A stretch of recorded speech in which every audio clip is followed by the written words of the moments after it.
Welcome back to Nature Moment. Did you know that the African savanna is not only a land of majestic beauty, but also hides intense life and death struggles beneath its golden plains?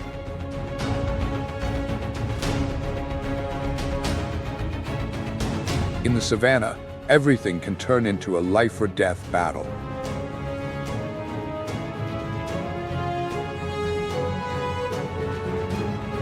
With one snap of their jaws, they can crush bones in an instant. It feels like stepping into another world, doesn't it?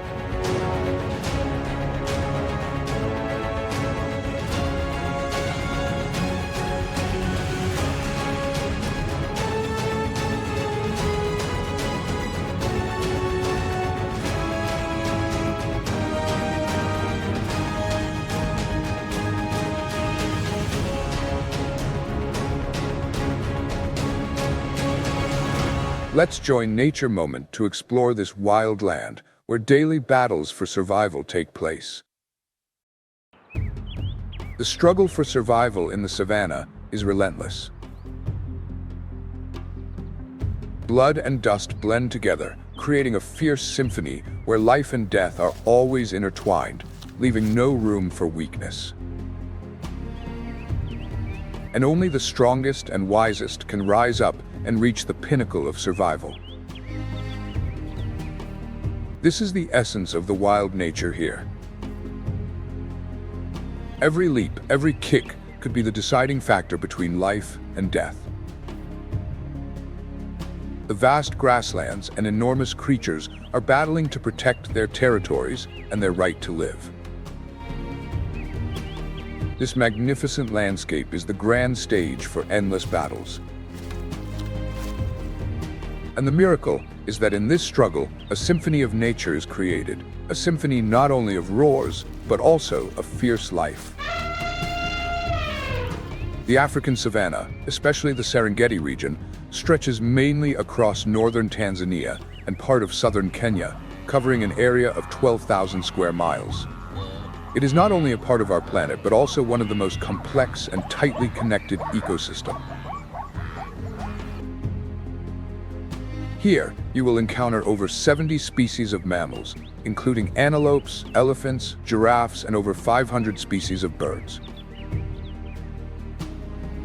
Each species plays its own role in this magnificent ecological tapestry. The migration of over 1.5 million wildebeests, hundreds of thousands of zebras, and Thomson's gazelles takes place every year, all in search of water sources and lush grasslands. Rainfall averages between 30 to 40 inches per year, mostly from November to May, sustaining the lush vegetation, an essential element for both herbivores and carnivores in this ecosystem. This is a long and challenging journey, where animals must overcome numerous dangers to find life. While this ecosystem is incredibly resilient, it is also facing severe threats from climate change and human activities, requiring global conservation efforts.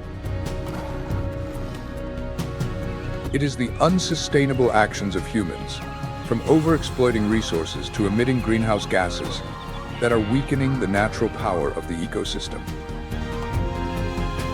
Without timely and effective measures, many species and critical habitats will be wiped out, leading to irreversible losses. Therefore, the responsibility to protect the planet is not only the duty of nations, but of every individual worldwide, working together to safeguard life on Earth. The savanna is not only a symbol of African wildlife, but also a world natural heritage, attracting millions of visitors and scientists studying ecology and wildlife. Every step on this plain carries magical stories of life and death, of the resilience and determination of nature.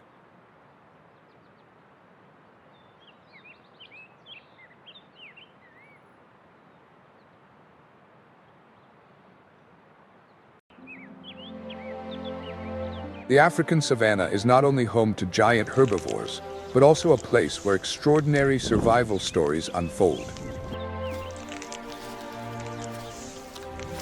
Here, you'll encounter species like the African elephant, which can weigh up to 13,200 pounds and stand over 10 feet tall, or herds of buffaloes numbering in the thousands. While their massive size is impressive, it is their strength and intelligence that are the deciding factors in their survival in this harsh environment. Intelligence in survival is what matters most. Their intelligence is clearly displayed through remarkable survival strategies, which have been highlighted in many wildlife documentaries. Every day, these strategies are carried out with precision to sustain life and protect each other from predators. The African elephant, for instance, is not just a symbol of strength, but also a testament to incredible adaptation to the arid conditions of the savanna. Modern elephants branched off from their common ancestors about 1 million years ago, developing unique traits to survive in this environment.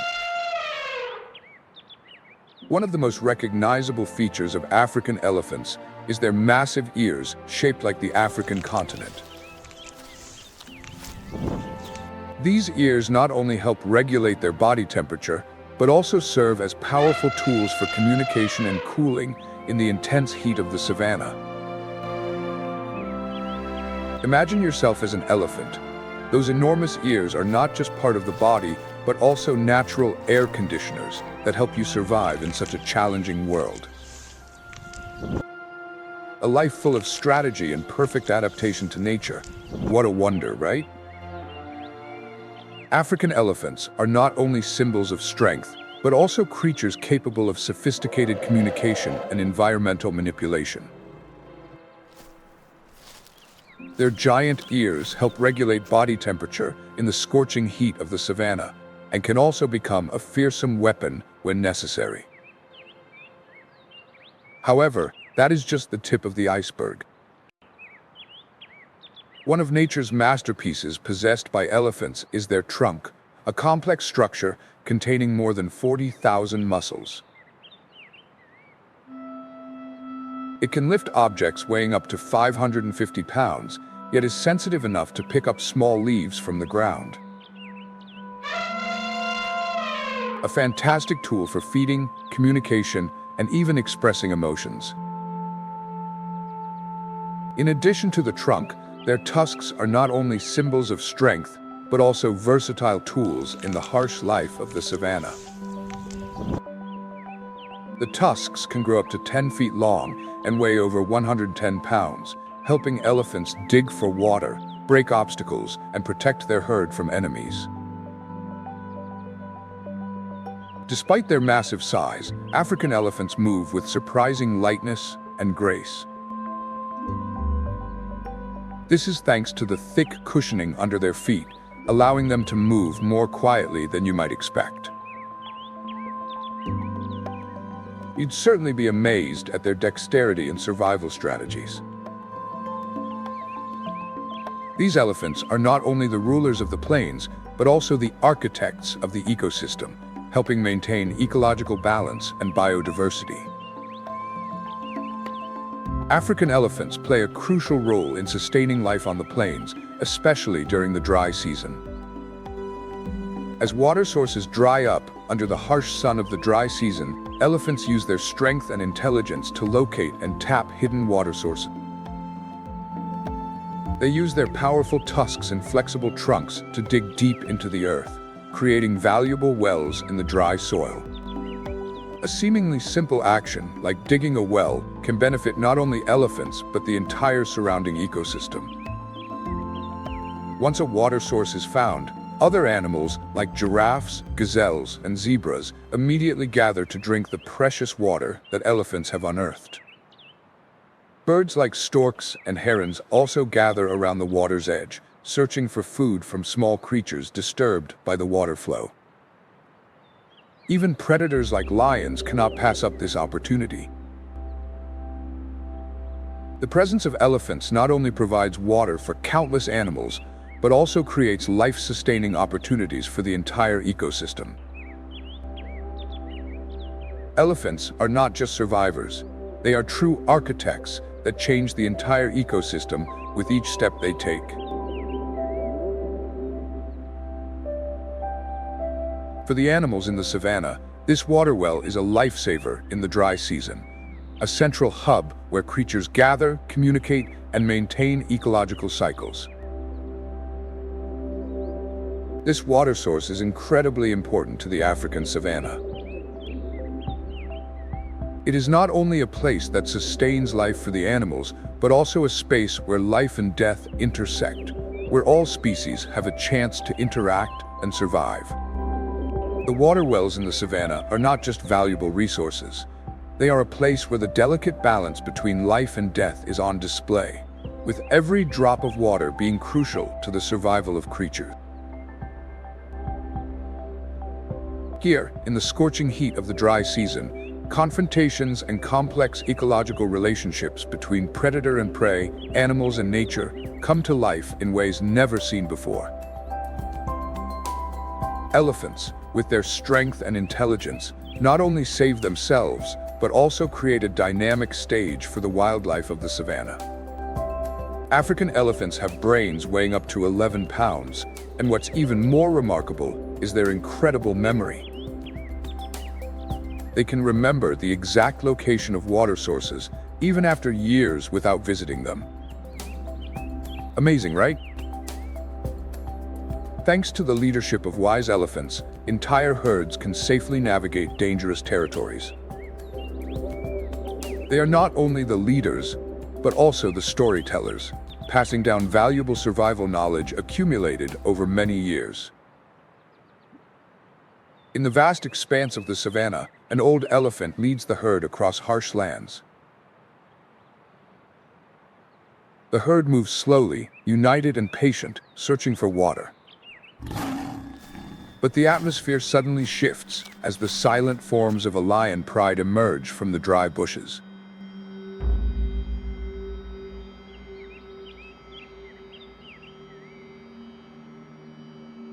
Their sharp eyes immediately lock onto the young elephants in the herd. However, under the leadership of the old elephant, the herd quickly shifts from a state of movement to defense mode.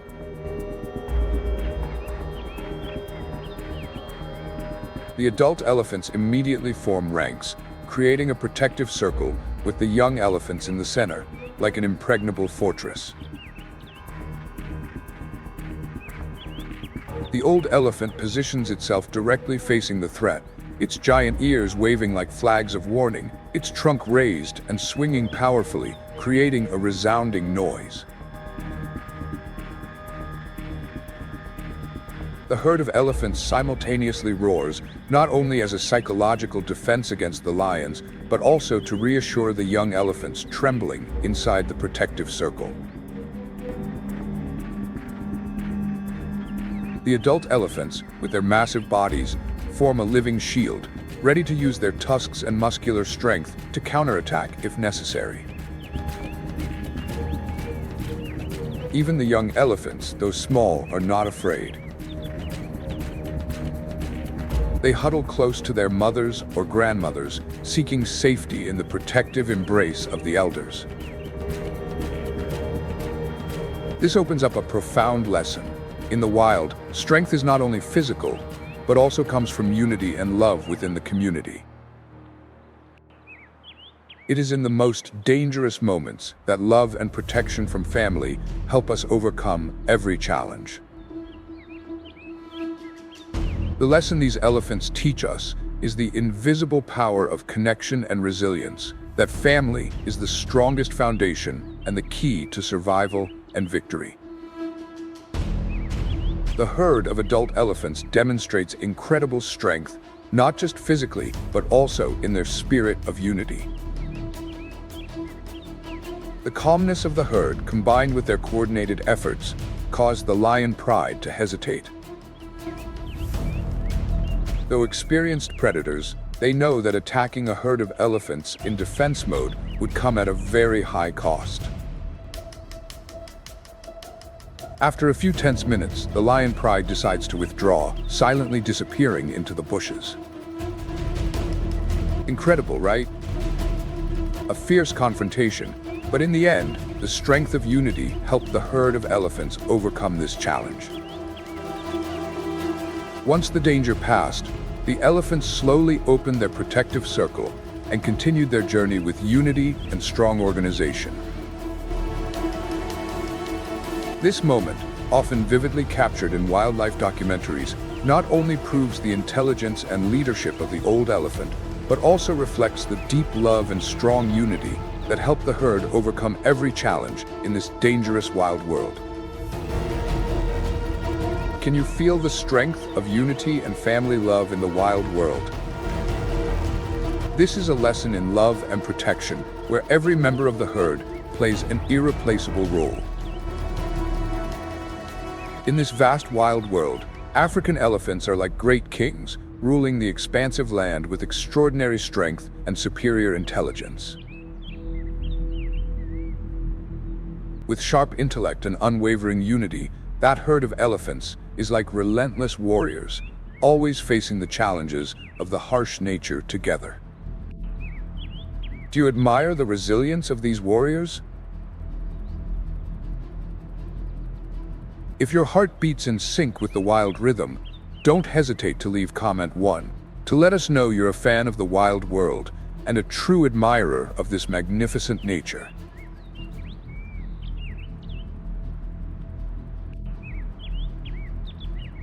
Join Nature Moment to explore the dangerous and dramatic journeys that wildlife warriors face in the unforgiving life of the African savanna desert.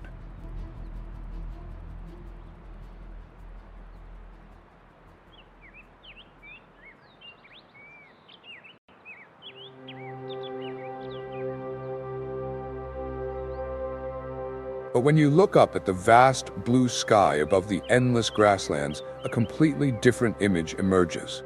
Those are the giraffes, symbols of grace and elegance. With just one glance, their elegant shape and proud long neck give a soft and unique feeling.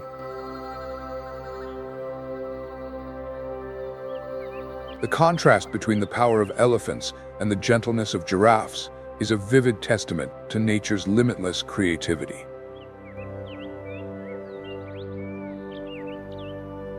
Giraffes, with their long, proud necks and soft fur adorned with distinctive spots, walking gracefully, are one of the magnificent sights on the vast plains.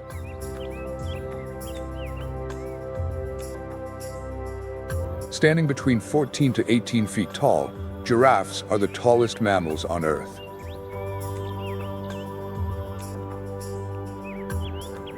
Their beautiful long necks are not just a natural beauty, but also a unique advantage, allowing them to reach young leaves high up, a food source few other animals can access.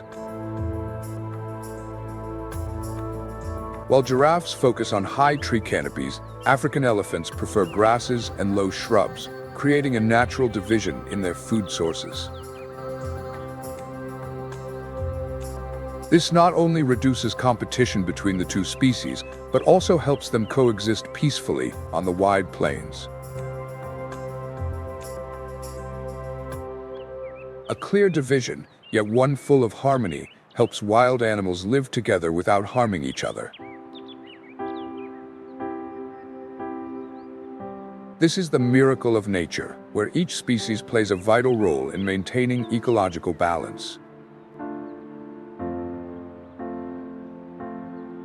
The giraffe's long neck, which makes up about 50% of its body length, is truly a biological wonder.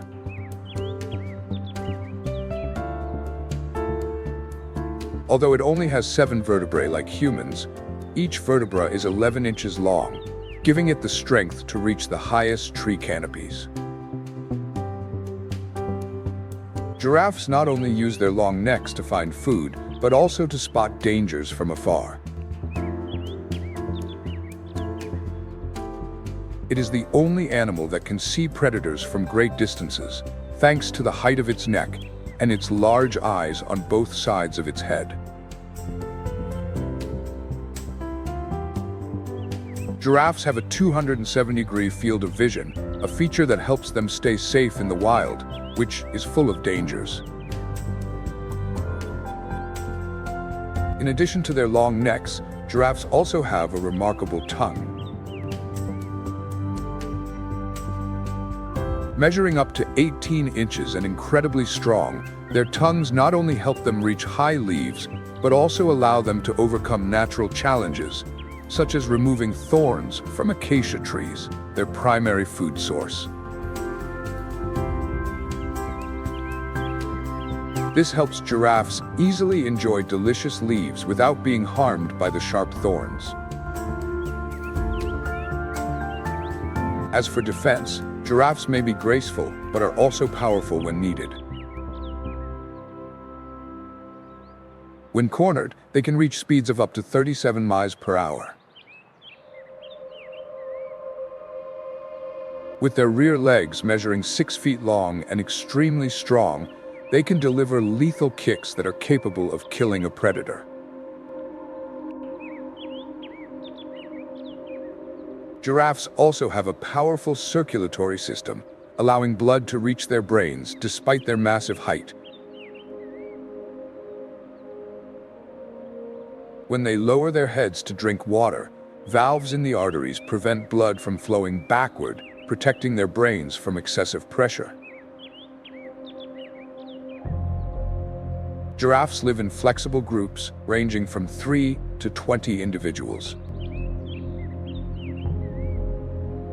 Female giraffes tend to stay close to one another to protect their young from predators, while adult males often live independently.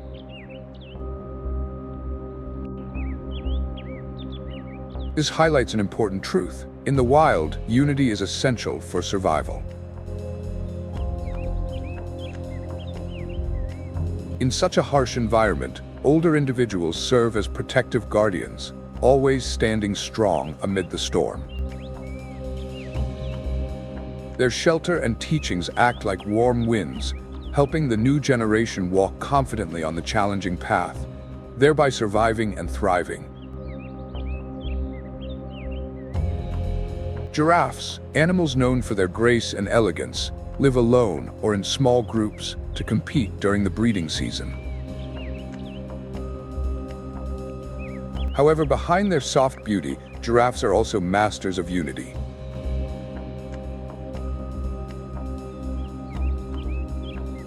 From protecting the young to communicating through sounds and gestures, they show that not only do they have an elegant exterior, but also hearts full of love and connection.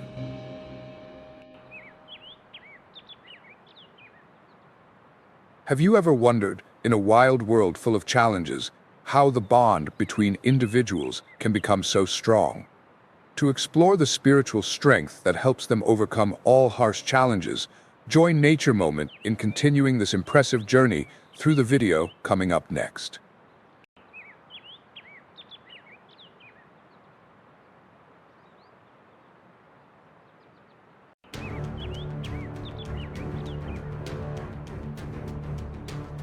In the peaceful expanse of the savannah, a herd of giraffes is leisurely making its way toward the lush acacia trees. But suddenly, one in the herd with sharp eyes and exceptional observation skills spots a shadow lurking in the bushes. Danger is near. It's a pride of lions stalking. Immediately, the giraffe herd changes direction, moving faster, creating a safe distance from the threat. In such a situation, most animals would panic, but the giraffes calmly coordinate, listening to every signal and moving methodically. When the lions realize the prey has spotted them, they must change tactics, splitting into different directions to encircle the giraffes. However, thanks to the giraffe's vigilance and wide field of vision, they detect every move from afar and guide the herd to escape the encirclement smoothly. This scene, often captured in wildlife documentaries, is a prime example of the predator-prey confrontation, where sharp observation and swift coordination become the key to the giraffe's survival. However, not all animals in the savanna easily escape danger.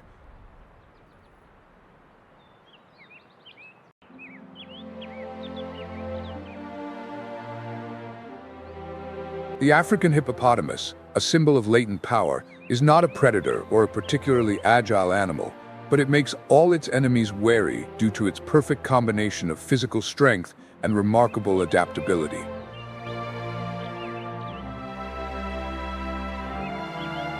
The African hippopotamus is regarded as the master of the water, dominating the rivers and lakes in the savanna.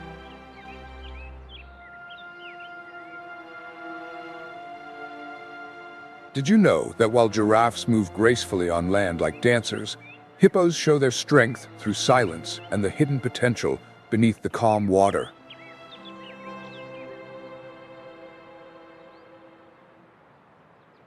The beauty and power of the hippopotamus lie in this perfect combination, a theme beloved in wildlife documentaries, where the marvelous creatures of the savanna come to life.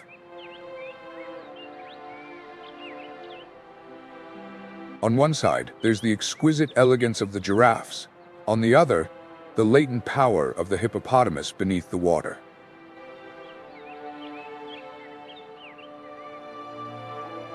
This is proof of the diversity and perfection that nature creates in each animal species. Behind the seemingly gentle appearance of the hippopotamus lies a mighty force of wild nature. Every time a hippopotamus struggles in the water, it makes every predator wary. While their slow appearance may easily deceive onlookers, underwater, they transform into true athletes, moving quickly with their powerful muscles and mighty jaws. With a bite force of up to 2,400 pounds, their jaws can cause serious injury to enemies. Their 20-inch-long teeth are not only sharp weapons, but also effective tools for defending their territory within the herd.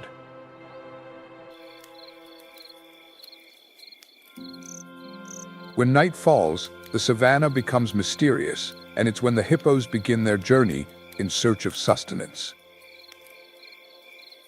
Their slow steps seem to echo like a long song about enduring strength in the harsh wilderness. Though living in the water, hippos don't eat aquatic plants, but leave the water to travel miles in search of grass. An adult hippo can eat 77 to 110 pounds of grass a day, a relatively small amount compared to their massive size. This is thanks to their slow metabolism, which helps them survive through the harsh, dry season when food becomes scarce. Can you recognize that the existence of hippos in this harsh environment is proof of their remarkable adaptability? Hippos live in groups ranging from 10 to 30 individuals, sometimes up to 200 when conditions are favorable. Each group has a dominant male responsible for defending the territory and controlling the females and the young. The subordinate males live on the outskirts of the herd, waiting for the chance to challenge the leadership position. Battles between males are fierce, with only the strongest maintaining the leadership role.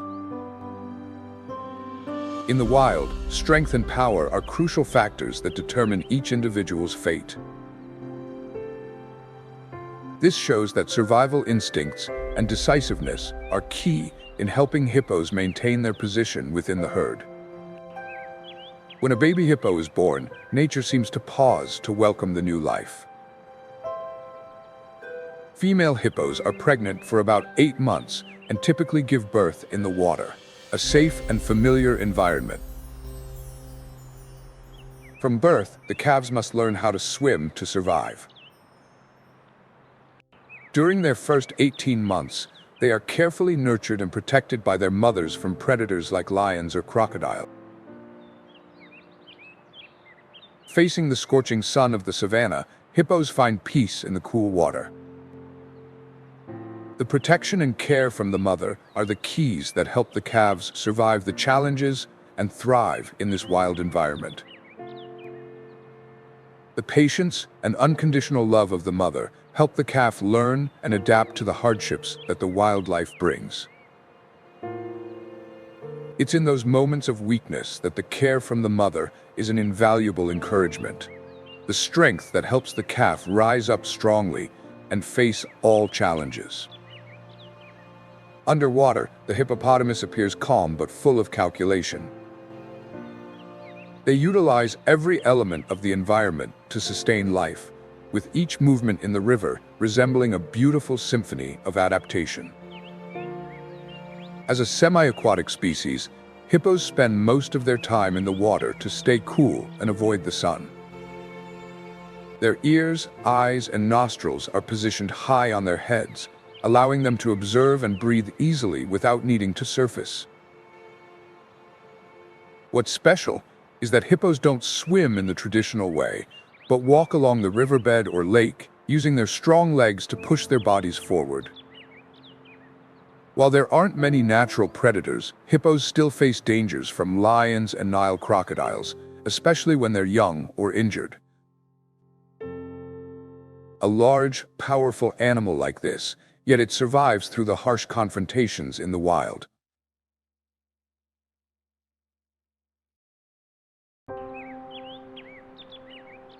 The savanna, that vast land, never truly sleeps. It is the grand stage of life, where challenges and rebirth intertwine, where the end of one species is the beginning of another in a never-ending cycle. From giraffes slowly grazing on treetops to powerful elephants forging paths through the vast landscape, every creature plays an important role in this spectacular ecosystem. Every challenge that wild creatures face, every clever strategy they implement, like the strong breaths of nature, reverberates in our hearts, reminding us of the strength and perfect harmony of all things. Those moments, like shining gems in the endless ocean of the savanna, are vividly depicted in documentaries, capturing the raw and intricate beauty of the wild world. Let these magical moments touch your heart. If you've ever been captivated by stories of strength, unity, and incredible survival, then the next journey of exploration will surely amaze you even more. Share your thoughts in the comments, so together, the Nature Moment community can discuss and explore further. Don't miss the chance to join us on this journey to explore the mysterious wild world. Subscribe to the Nature Moment channel today to keep following outstanding documentaries and thrilling adventures. The story in the wildlife documentary about the savanna takes us on a journey revealing the brutal yet captivating truths of the natural world. Under the brilliant sun of the savanna, a vast region stretching over 5 million square kilometers across 25 African countries, an epic battle is unfolding between two eternal enemies, lions and hyenas. As the struggle for survival plays out right beneath your feet. The savanna is not only a symbol of wild nature, but also a harsh battlefield where survival demands strength, strategy, and remarkable adaptability. For thousands of years, this rivalry has become an inseparable part of natural history, witnessing the unending cycle of survival, mesmerizing viewers in every wildlife documentary that dares to venture into this untamed world. The lion, known as the king of the grasslands, is a symbol of strength and unity. However, this power is constantly challenged by other brave predators. The hyena, lacking the overwhelming strength of the lion, stands out due to its persistence, social intelligence, and teamwork in hunting. The age-old battle between lions and hyenas is not merely a fight for food, but a fierce competition for dominance over the plains. Ecologists believe that this rivalry plays a crucial role in maintaining the natural balance of the ecosystem. Lions control the prey population, preventing the overpopulation of herbivores, while hyenas take on the role of cleaners in the ecosystem, removing carcasses and reducing the risk of disease transmission. Interestingly, the origins of this conflict are not just rooted in the competition for food, but also in the rivalry for territory and survival. Both species live in the same environment, hunt similar prey, and are constantly faced with the choice: cooperate or clash. However, this parallel existence plays a vital role in sustaining the functioning of the savanna. Together, they create a continuous ecological cycle, from life to death and ultimately to rebirth. Here is a rewritten version, more impactful, with a subtle mention of the Nature Moment channel and a call for viewers to continue watching. Each encounter between lions and hyenas is not only a battle of instincts and pride, but also an essential part of the delicate balance of nature. Picture this. On a large rock in the heart of the African savanna, a male lion stands firm like a living statue, its golden mane gleaming in the sunlight, embodying power and absolute dominance. Its sharp eyes scan the grazing herds of antelope, and that gaze speaks volumes. This is my territory. I am the king of this plain. But is the lion's resolute silence truly a symbol of power, or is it just one act in the survival drama orchestrated by nature? And why do these seemingly incompatible creatures play such a crucial role in maintaining the life of the wild world?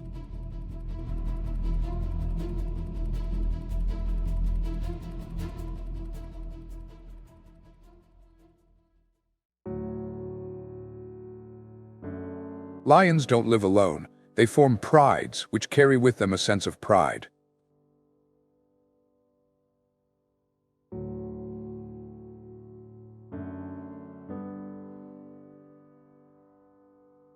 Each pride typically consists of 10 to 15 individuals, sometimes growing up to 30 if food is abundant.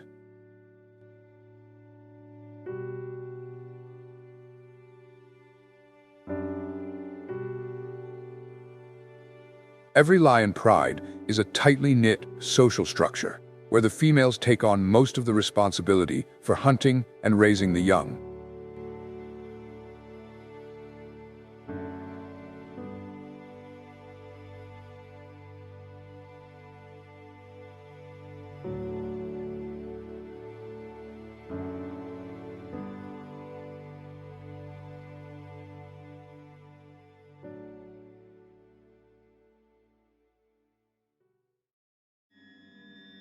According to a National Geographic study, female lions do up to 90% of the hunting within the pride.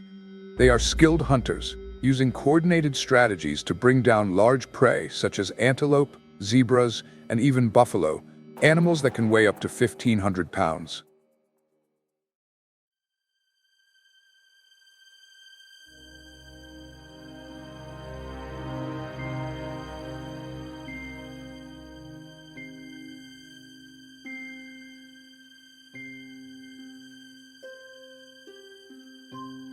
In the shade of dense bushes, lionesses move silently, making full use of their camouflage in tall grass. They form a surrounding arc, cornering their prey, then suddenly pounce to attack.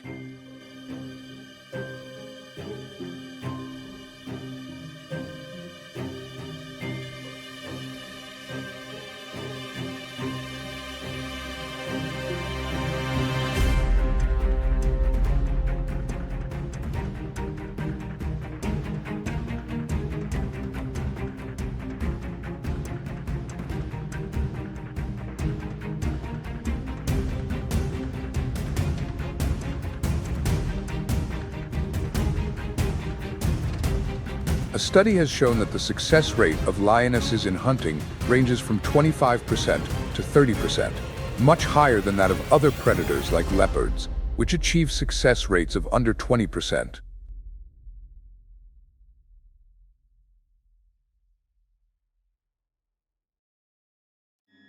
While the lionesses take care of hunting, the male lions are tasked with protecting the territory, a role that requires strength and aggression.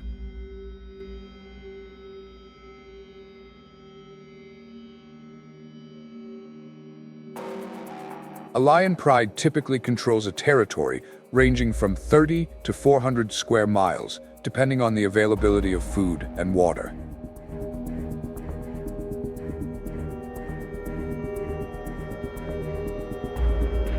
Life in the lion pride is not only about coordination between individuals, but also a perfect survival strategy where every member contributes to the group's existence.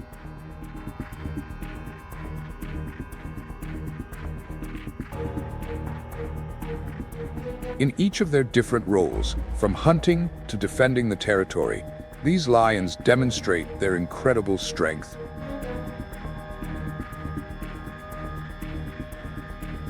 Male lions will fight any intruders that enter their territory, and these battles are often intense, sometimes leading to death.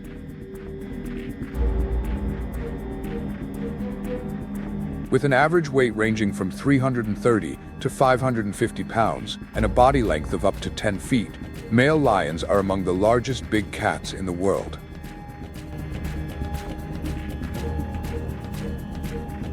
They can run at speeds up to 50 miles per hour in short bursts to chase down their prey.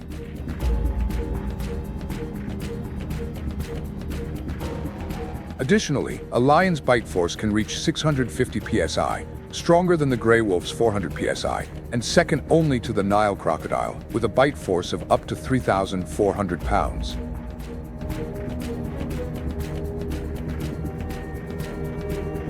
Their 1.5-inch long claws and sharp teeth help easily tear through flesh and crush bones.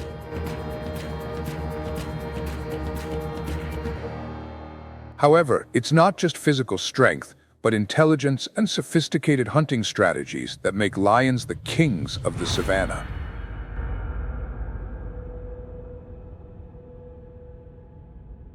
They often hunt at dusk or dawn, when the low light makes it difficult for prey to detect their approach.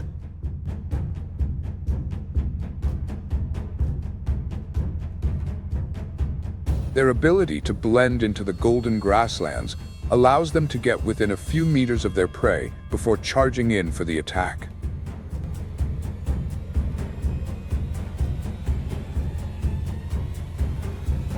In addition to being fearsome hunters, lions play a key role in maintaining the ecological balance of the savannah.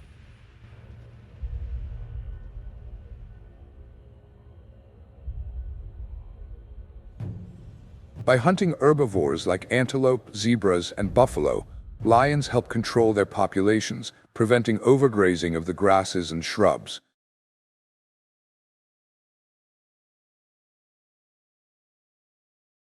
A study by the Smithsonian Institute showed that the presence of lions in an ecosystem can reduce the number of herbivores by up to 20%.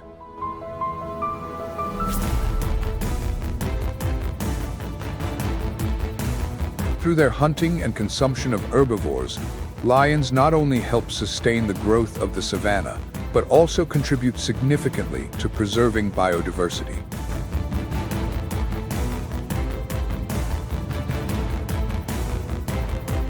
Furthermore, the remains from their meals become an important food source for hyenas, vultures, and other scavengers, creating an efficient nutrient cycle in the ecosystem.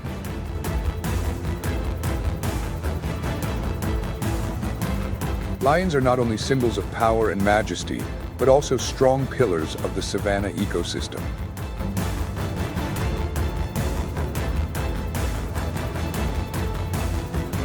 From tight-knit prides to their extraordinary physical strength, they embody life in the harsh African environment.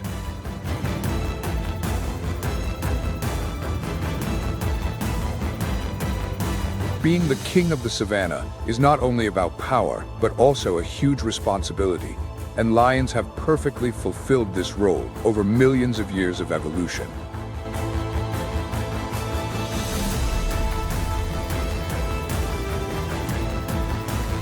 Their remarkable journey and far-reaching influence are often depicted in wildlife documentaries, where their presence illuminates their dominance over the plains and their crucial role in maintaining ecological balance.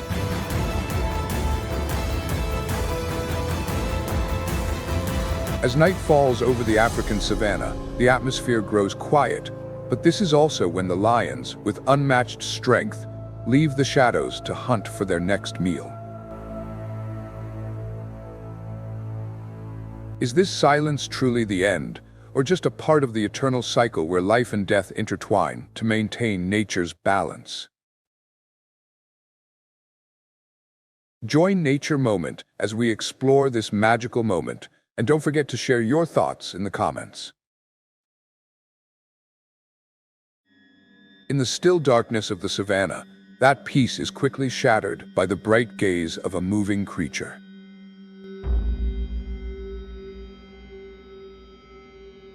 A pack of over 20 hyenas begins its hunt. Their eerie laughter echoes through the air, blending with the sound of the wind rustling through the grasslands. Their target tonight is a lone water buffalo separated from the herd. Hyenas waste no time. They patiently surround the prey, applying pressure from all sides. The attack ends in a brutal scene as their sharp teeth crush the prey's bones in a horrifying roar, asserting their role as strategists on the savanna. This chilling scene, with its tactics and survival abilities, is an essential element in every wildlife documentary, where the raw power of the savanna comes alive.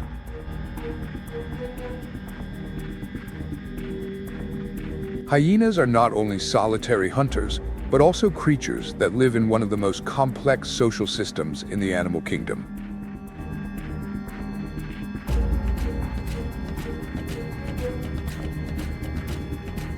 A pack of hyenas can have up to 80 members, with the females holding dominance.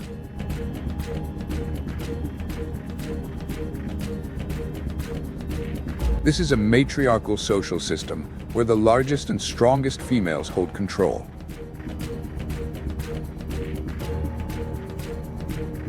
According to the Smithsonian Institute, female hyenas are not only larger, but also more aggressive than males.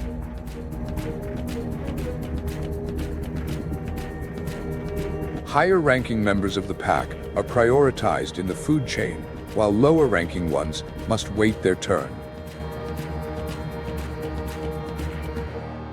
Every individual in a hyena pack has a specific role.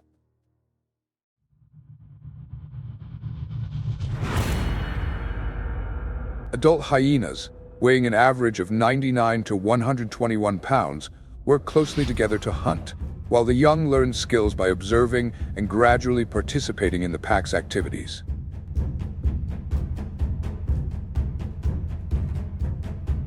The strong bonds within the group make hyenas a powerful unit, capable of not only taking on prey, but also challenging other predators like lions.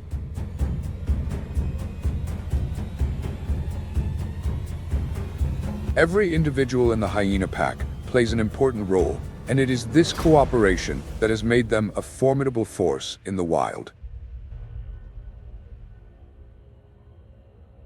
Spotted hyenas can live from 12 to 20 years in the wild and up to 25 years in captivity.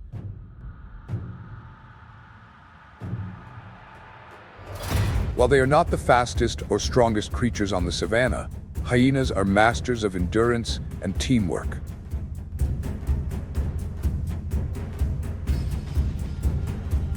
With a top speed of 35 miles per hour, hyenas don't rely on short bursts of speed to catch prey, but instead use long chase tactics.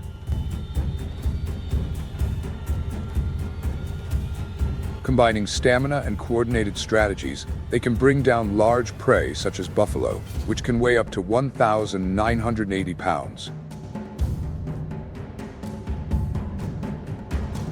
One of the most powerful weapons of a hyena is its bite, which can reach 1,100 psi, nearly double the bite force of a lion, 650 psi, and a leopard, 500 psi.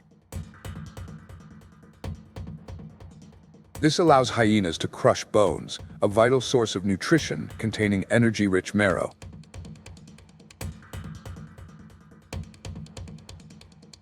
Thanks to this ability, hyenas can access the nutrients deep inside bones, like marrow, which provides the necessary energy to survive in harsh environments.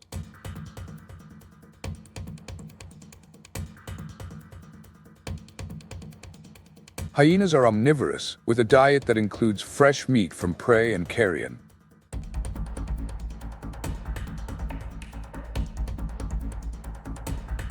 They can consume up to 14 pounds of meat in one meal.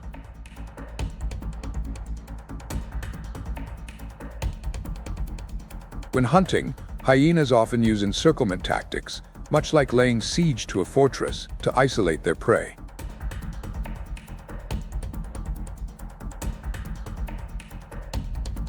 Pack members work closely together, applying continuous pressure until the prey is exhausted.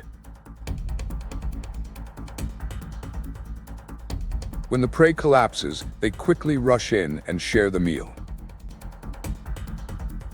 Hyenas are not just predators, but also the recyclers of the savanna. With the ability to consume almost every part of an animal's body, from meat and skin to bones, they ensure that no resources go to waste. According to National Geographic, hyenas can use up to 95% of the prey's body, an impressive figure compared to any other predator.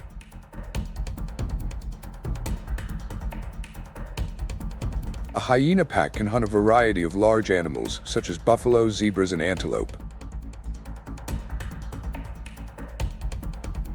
It is estimated that hyenas hunt and consume about 50 to 75% of their total food through direct hunting, with the rest coming from scavenging.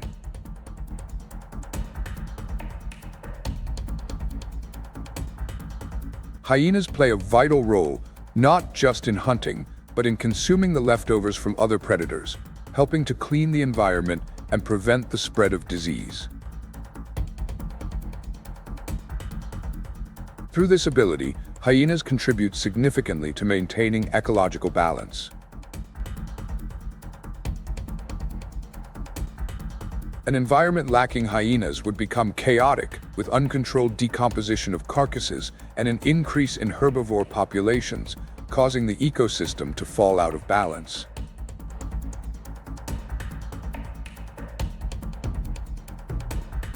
Spotted hyenas primarily live in the savannas and semi-deserts of Africa, but they can also be found in dry forests and at altitudes of up to 13,000 feet. About 80% of hyenas' hunting activities take place at night, thanks to their eyes adapted to low light.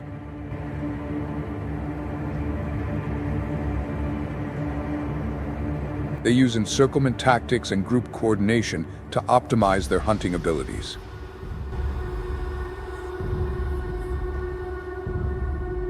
Hyenas and lions share a fierce competitive relationship, as both target the same food sources. Hyenas frequently steal food from lions, but can also lose their prey in confrontations.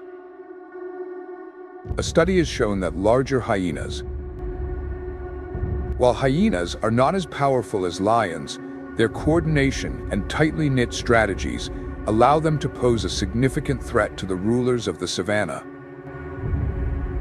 Hyenas' ability to recycle the environment, not only by hunting but also by cleaning up, helps maintain balance in the entire ecosystem. The intelligence and tactics of hyenas make them formidable hunters, even without the raw strength of lions. With their sophisticated teamwork, hyenas not only attack, but also help protect the sustainability of the savanna, playing a crucial role in maintaining the natural ecological balance. A pride of lions can successfully fight for food from smaller prides. However, about 40 to 50% of hyena pups die before reaching adulthood, primarily due to internal pack conflicts or being attacked by lions. Hyenas are an excellent example of evolution and adaptability in the wild, from their complex matriarchal social system to their resilient hunting abilities, tactics, and essential role in maintaining ecological balance. Hyenas are not just skilled hunters, but also silent guardians of the savanna. Hyenas are natural strategists, knowing how to seize every opportunity in their hunt, from cooperating with pack members to competing for food with other species. Though not highly regarded for their appearance, their intelligence and survival instincts make them an indispensable part of the natural food chain. Thanks to the presence of hyenas, other animal species can thrive, maintaining the biodiversity of the wild ecosystem.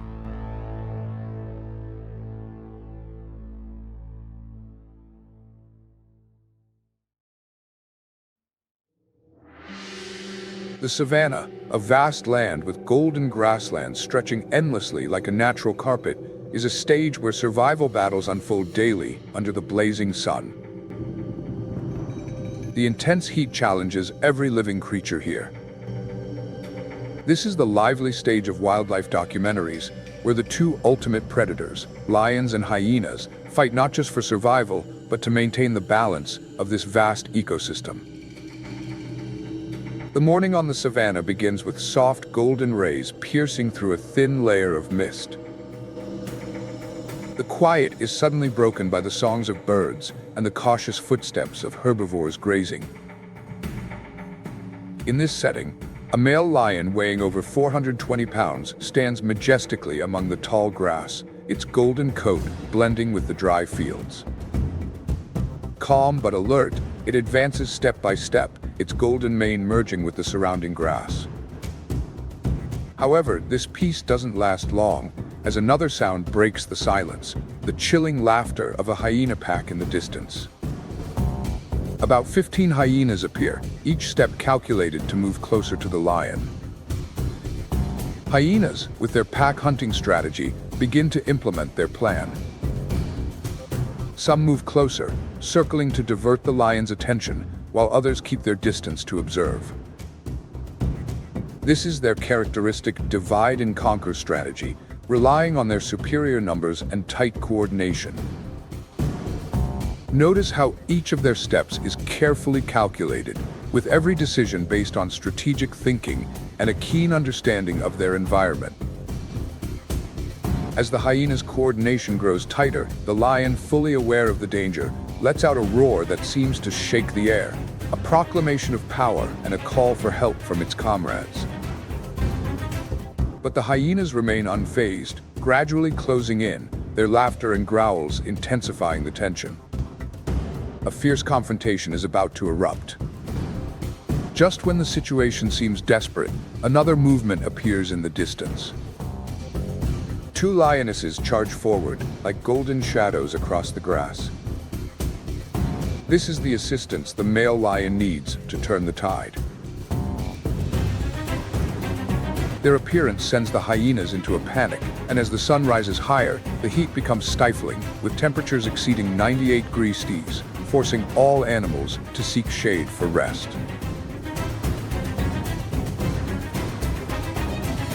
The lions gather under a large acacia tree, licking their wounds and recovering. However, this calm is only temporary.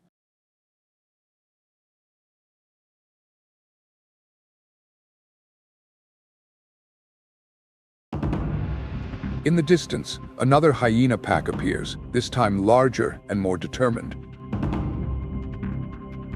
They set their sights on the carcass of a buffalo weighing nearly 1,500 pounds, left behind after a hunt. Hyenas are not only expert scavengers, but also formidable predators. With powerful jaws capable of exerting up to 750 psi, they can crush bones. Their eerie laughter serves as an alarm, drawing other pack members in. They approach their prey with remarkable coordination. The leader of the pack, often the largest female, claims the best part of the meat, while others tear apart the carcass efficiently, leaving nothing for vultures in the sky. On the African savanna, with its majestic beauty and the endless confrontations between lions and hyenas, we witness a vivid testament to the harshness and miraculous balance of nature. Each species, whether strong or subtle, contributes to the closed loop of life and death, with no one standing still. Hyenas, although considered thieves in the wild, possess intelligence and hunting strategies that cannot be underestimated. They don't just survive by imitation, they are also fierce fighters when necessary. Hyena hunts are not just chases, but a perfect drama, where each member of the pack plays a crucial role in weakening and overpowering the prey.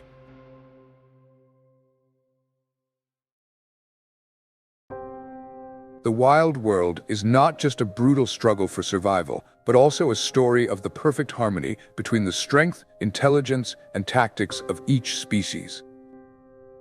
Every moment, from dramatic hunts to mutual respect in the wild, is a testament to the miraculous balance of nature. It is here that every species plays an irreplaceable role, creating a dynamic, ever-moving cycle. If you're captivated by the mysteries of the wild world and want to discover more fascinating moments, don't forget to subscribe and follow Nature Moment. Join us on every journey to raise awareness for nature conservation and explore the wonders that the wild kingdom has to offer. So, are you ready for the next adventure with us?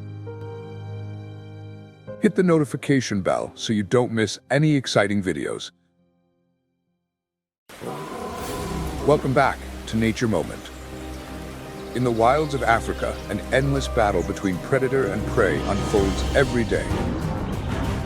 The lion, with its strength and majesty, is a symbol of power.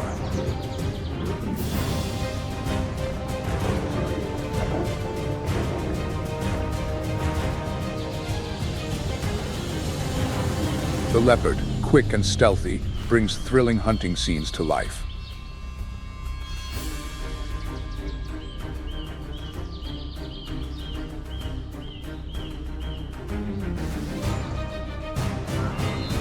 But amidst the dangers, the wildebeest, those persistent migrants, press on through their perilous journey for survival.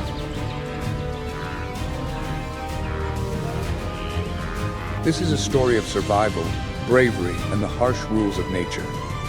A little sneak peek for you. Today's video will feature a different storytelling approach, and we hope you'll enjoy it.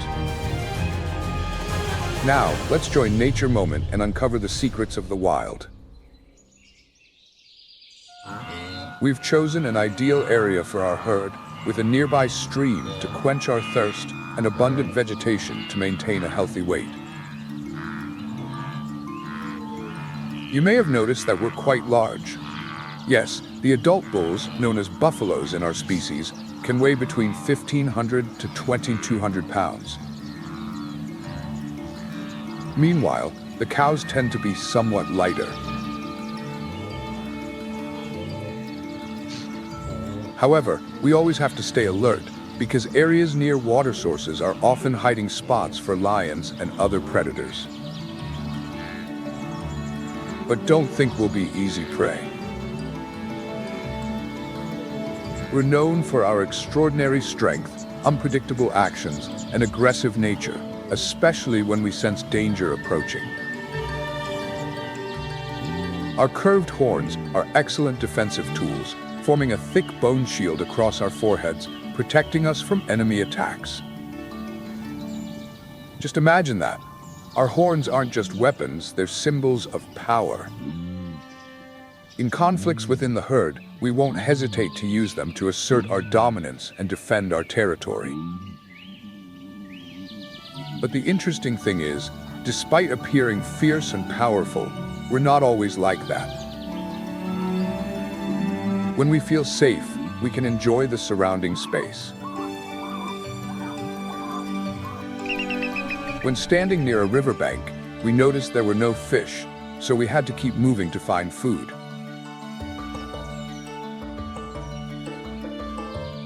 A seasoned hunter like me never misses a meal.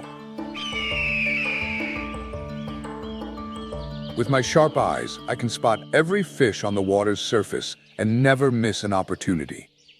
My knife-like claws are the perfect tools for catching prey.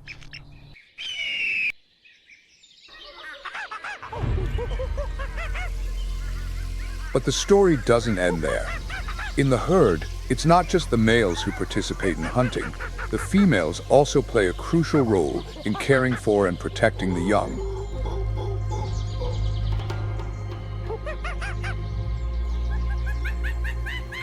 So, even if you get lost, you'll never be alone. There's always a family ready to shelter you.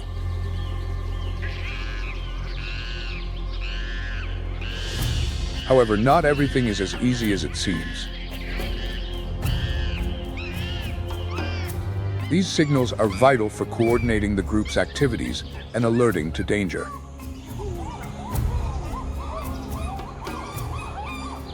It's this communication that helps maintain social bonds within the herd and creates a connection among the members. But we, the buffalo, may not be communication experts like baboons.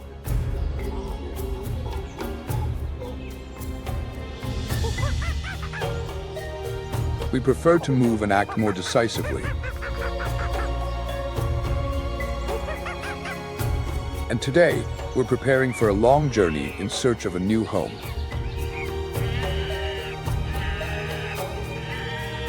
The area we've been living in is no longer suitable, as the water source has dried up due to the heat, and food is becoming increasingly scarce.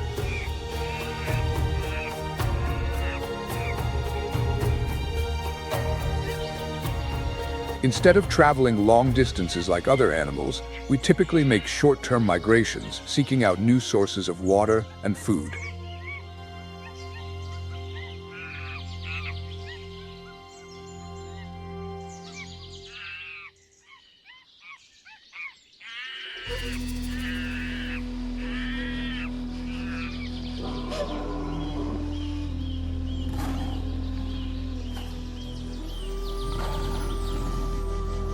The sun is slowly setting, and a beautiful sunset over Botswana begins to unfold.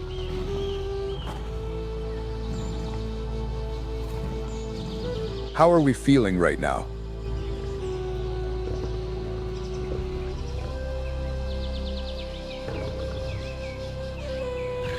A bit romantic, but more importantly, we're getting ready for a delicious dinner.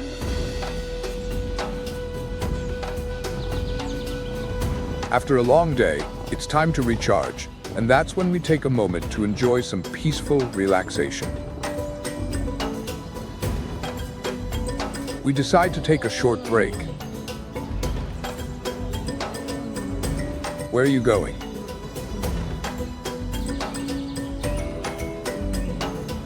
I'm talking to you. Leave me alone for a bit. Give me some time to wake up and scratch myself. Can't you see I'm just tidying myself up? But anyway, stop bothering me. Let's go hunt quickly. Listen, I've changed my mind. Go on ahead by yourself.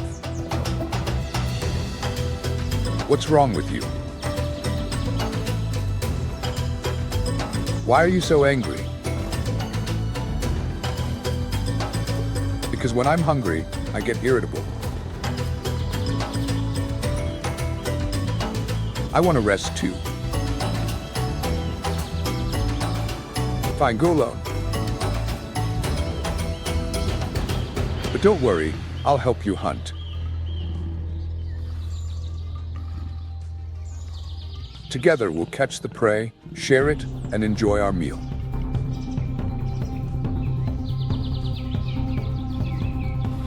All right, don't be mad. I'm just a little cranky. Let's go then.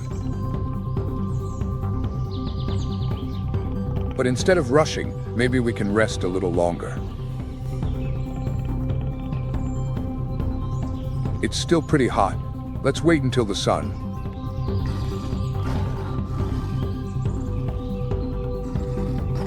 Night is when they are easier to catch. They will be less alert.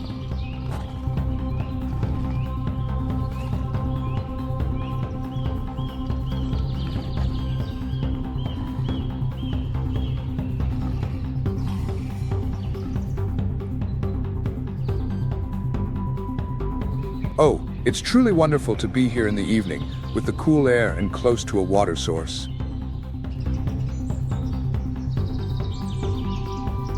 It's great to be able to quench our thirst and continue foraging.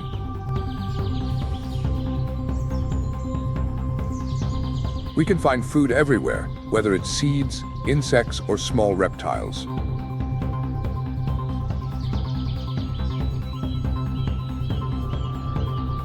We use our strong legs and sharp beaks to dig the ground and search for food.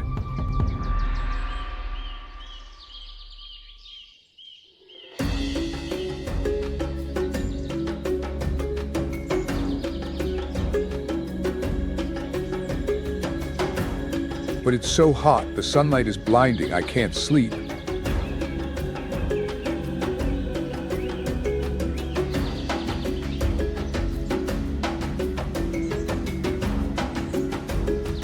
And these birds are making a racket from every direction. I need to find some shade, or there's no way I'm getting any rest.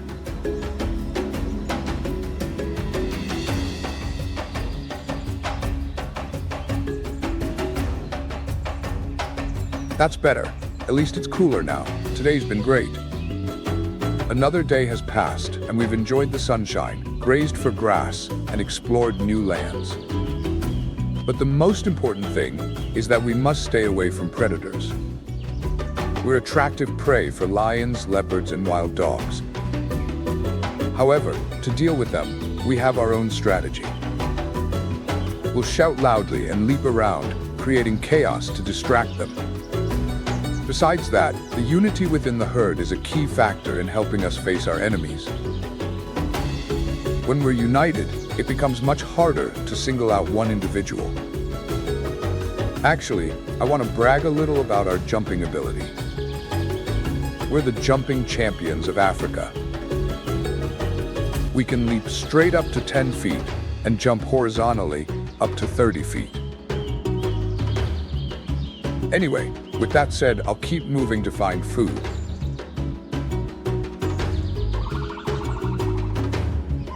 But wait, is something strange here? The grass is too tall. I must be seeing things. Let me check. Everyone stay close, don't scatter, because in the wilderness, like in Africa, little ones like you are very vulnerable to danger. My dear ones, I always have to watch over and protect you, so I need to constantly assess our surroundings for any threats. Let's count again to make sure everyone is in position. 1, 2, 4, 5, 6, 7, 8. All good, don't wander off. Let's go. I'll teach you how to find food.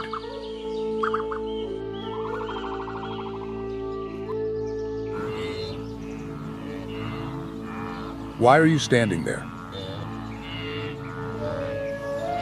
Don't be so quiet. We still have a few more kilometers to go to find new grass. Run faster. Oh, follow me. Come on. We are still very strong, even if we run all day. What do we think? Actually, during the breeding season, our males often organize quite an impressive display to attract females.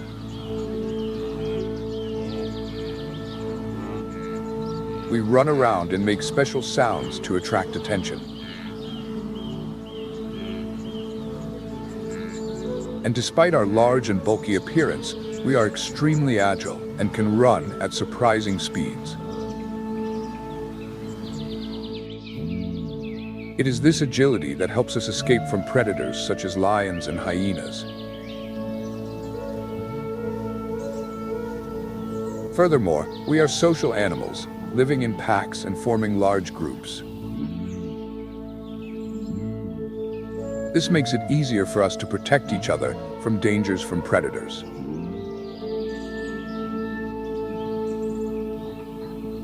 When we are in danger, we will gather together in a group, forming a large mass that makes it difficult for predators to separate an individual. Speaking of hunting, we are on our way to a new area where there is lush grass and abundant water. After a long journey, we have arrived. Look, among the dry grass, there are still patches of fresh green grass. It is really a great delicacy for us, especially after a long journey.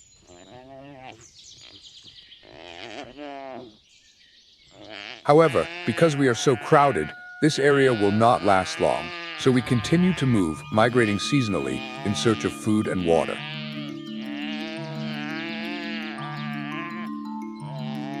This is our way of life, seasonal migrations spanning hundreds of dams without stopping.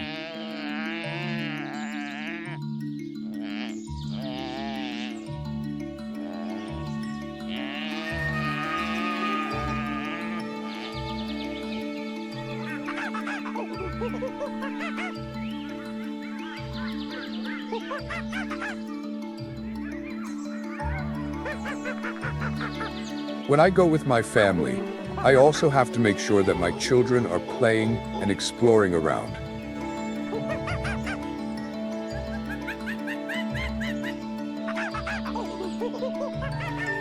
Look, there is a new branch. This is where I make my nest. Only I am allowed here, no one is allowed to come near. Let me play for a bit.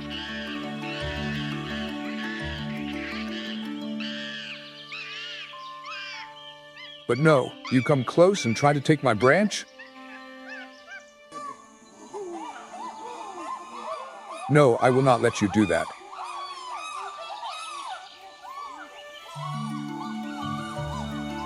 Surely you have realized that in this wild life, each species has its own way to survive, protect its territory, and maintain life.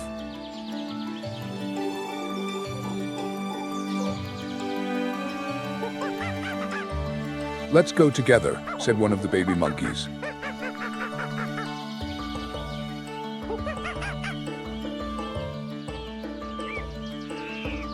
Hey, why are you sitting here? My brother won't let me climb the branch, saying that it is only his.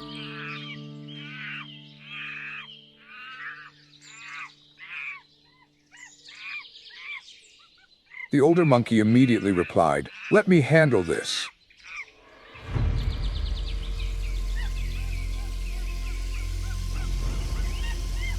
He turned to his younger brother and said, "Hey, why are you here?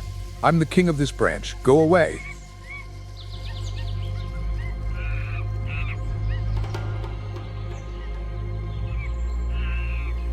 The baby monkeys seemed to be disobedient, always mischievous, making the whole group pay attention to them.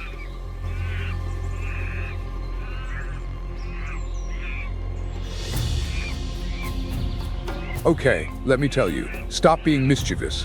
Big Brother will quickly teach you manners.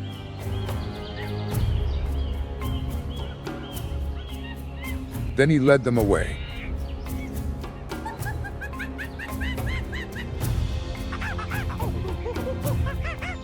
One of the baby monkeys asked, "Big Brother, why did Auntie choose me today, not Mommy? Doesn't Mommy love me?"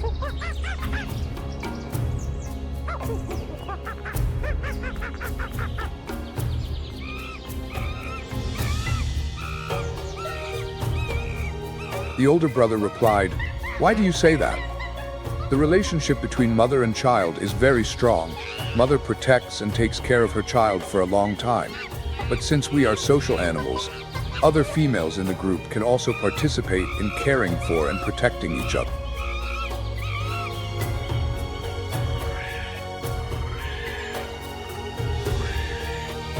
Another baby monkey asked, "Mom, are we intelligent primates?"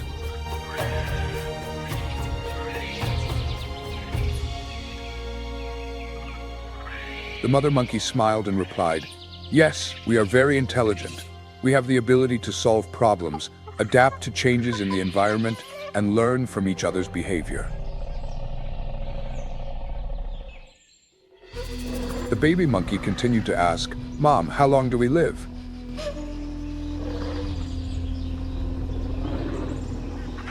The mother monkey replied, "It depends on where we live.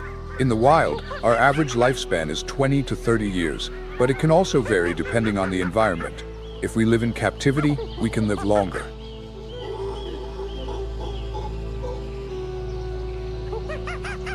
The baby monkey was curious again. "Mom, how much longer do we have to sit here?"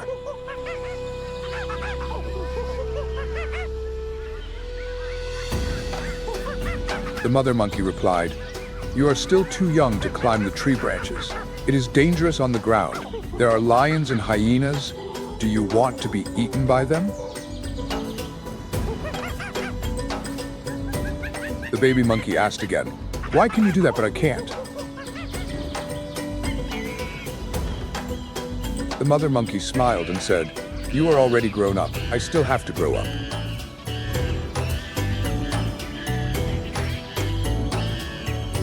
The conversation between mother and child is also a clear demonstration of the close relationship in monkeys.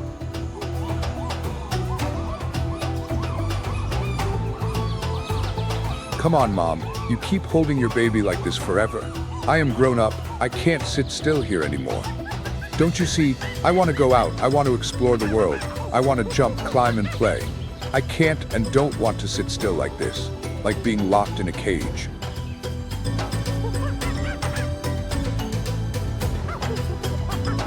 The monkey mother patiently replied, "Calm down. Everything I do is for your safety. You are too young to go out by yourself."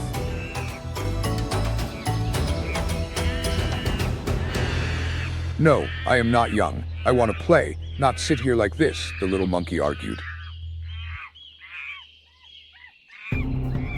The monkey mother sighed and continued, "Calm down. When I am sure everything is safe, we will go down together.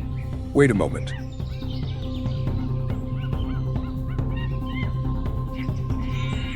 The little monkey did not stop, still struggling.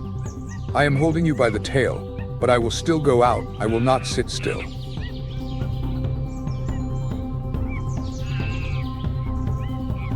The monkey mother, with a gentle smile, continued to try to calm her child.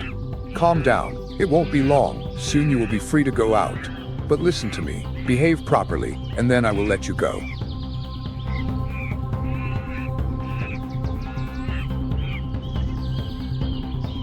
The little monkey continued to sulk. "It's like you're holding me like a banana."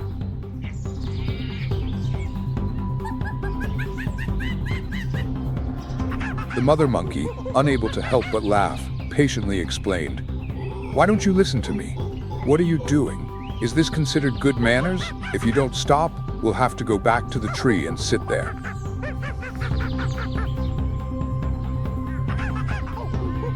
Finally, after a while of struggling, the little monkey seemed to understand and said, "Okay, I'll calm down." The mother monkey smiled and said, "Now, sit down and eat something.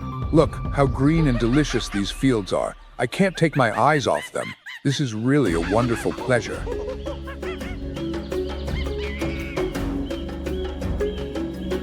So after a long time, the little monkey calmed down and enjoyed his meal.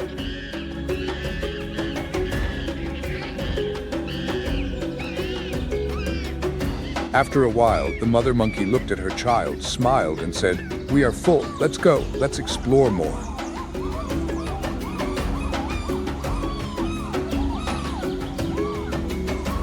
Through this story, we see that a mother's care and patience for her children in nature is extremely important.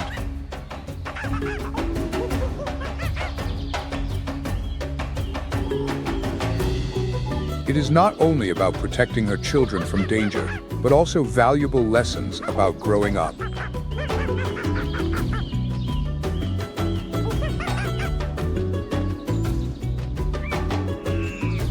Have you ever wondered, in the animal world, how patient must mothers always be to help their children understand the importance of growing up? Let's think and share your opinions.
Hey, where are you going? Be careful, don't hurt my beauty, I said, moving carefully through the branches.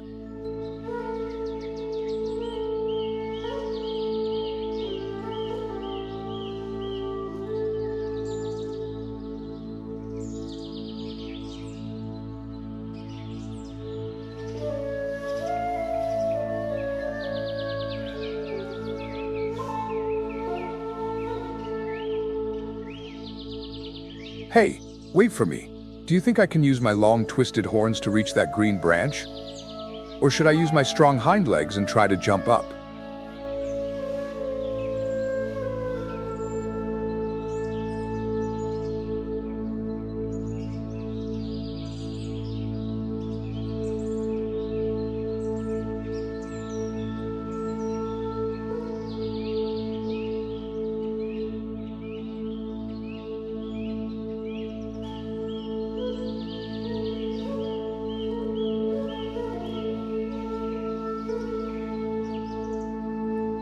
I kept trying with full of perseverance and determination.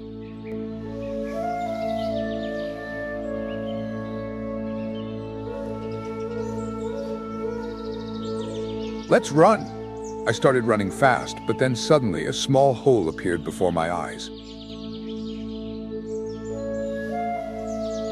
Wow, what is this hole? Is it a rodent's hole? I shouted, "Don't think I can't find you."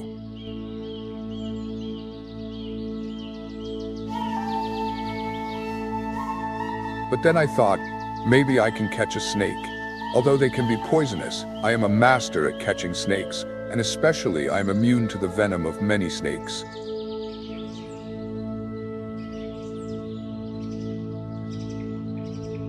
Suddenly I stopped. Wait a minute, I think I've discovered a trace. Is there anyone here? I shouted, every mouse, every desert mouse, get out, I'm hungry. But unfortunately, no one responded, and I continued on my journey.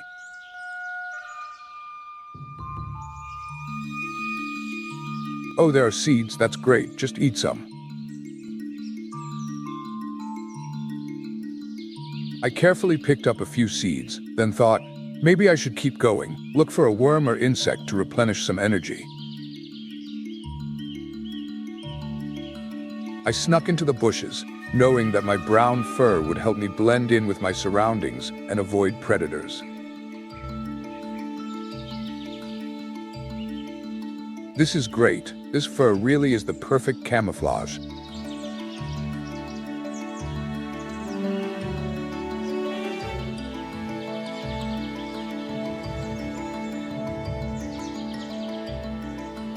A gentle breeze blew by, and my tail wagged slightly in the wind.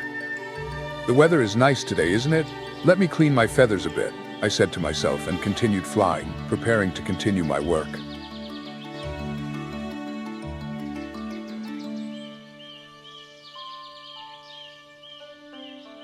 Now is the time to check the territory and replenish energy. But wait, what are you doing coming so close to me? I turned back. This is my territory. Go away. With determination and patience, I continued to plan for tomorrow. Tomorrow, I will find a suitable place to dig a safe cave where no one can come near me. I am an attractive prey for species such as lions, leopards, cheetahs, and crocodiles. Therefore, I must take care of myself, must have a hiding place to avoid dangers. Thus, in the wild, each species must learn to protect itself from enemies while still maintaining perseverance and the ability to adapt to the environment. I decided to rest a bit and lie in the mud to cool down. Mud not only cools the body, but also protects the skin from the sun, acting as a natural sunscreen. Furthermore, mud also helps keep parasites away, so mud baths are essential in the wild. But while I was enjoying the coolness, I noticed something quite interesting. Oh, look at me. I'm so talented. I'm doing an important job for this ecosystem. Digging while foraging for food helps promote the growth of new plants. My eating habits contribute to maintaining a balanced and healthy environment, unlike my neighbors. I turned to look at the other animals that were bothering me. Hey, what are you guys doing? I already chased you away. It's not good to fight with an individual. I sighed. Luckily, I have nice neighbors. But yeah, sometimes it's a bit of a hassle when other animals come to cause trouble.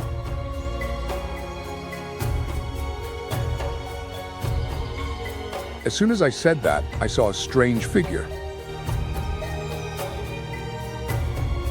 Wait, I see something. Maybe I can find something interesting. At this moment, I saw some water.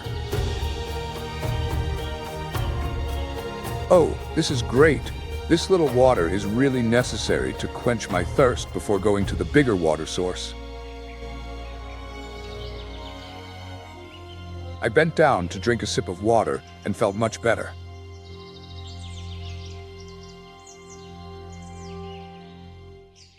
Hey, where are you guys? Why are you going ahead? I only drank a little water.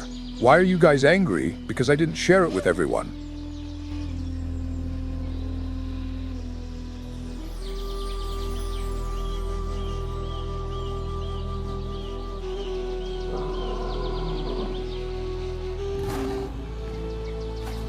The heat was still making me uncomfortable, but drinking water helped me feel less tired.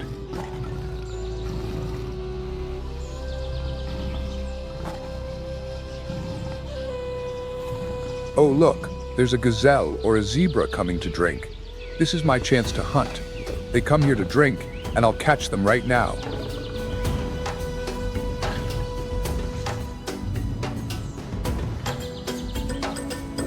I got ready, waiting for the opportunity.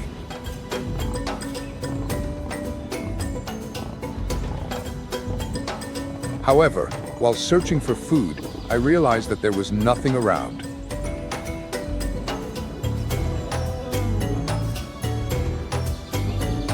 Ah, there's nothing today. Anyway, I can still rest a bit and continue my journey. Who knows, I might find a new opportunity along the way.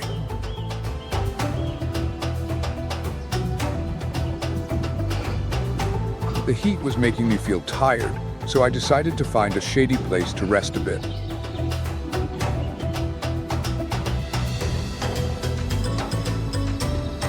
This place seems quite ideal, I thought to myself, lying down comfortably.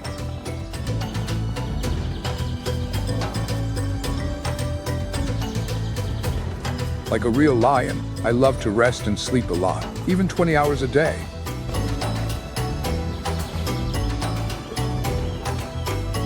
This helps me store energy for hunting in the cool hours.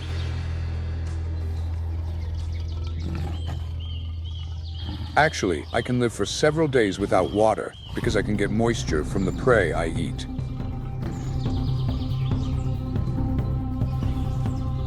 However, when there is water, I still drink regularly. Why not?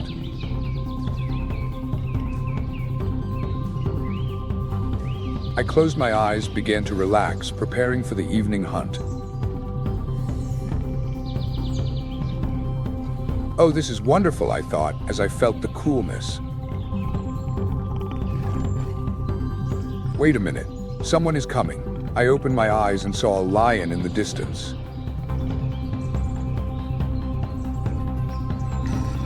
Hey, did you hear that? I see a lion. I said, staring into its eyes. Look, that lion. Its legs are starting to get weak. I smiled and said to my friends, well, I'm not busy today. I won't bother it. Let me rest a bit, then we'll continue our journey.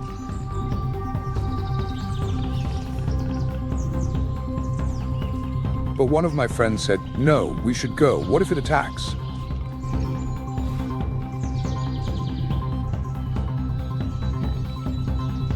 I reassured, "It's okay. I've been here all day without meeting any predators. It won't do anything."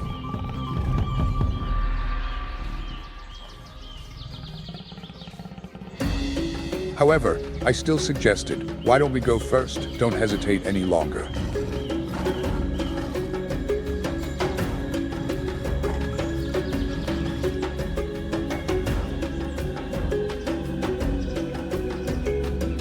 I took a sip of water to quench my thirst and said, "Our diet consists mainly of fruits, berries, seeds, and occasionally insects. Water is an important element to help us maintain our health and life, so we must always drink enough water when we have the chance." After a while, I asked again, "Surely you know my cousin. She has adapted very well to the urban environment, living in parks and gardens.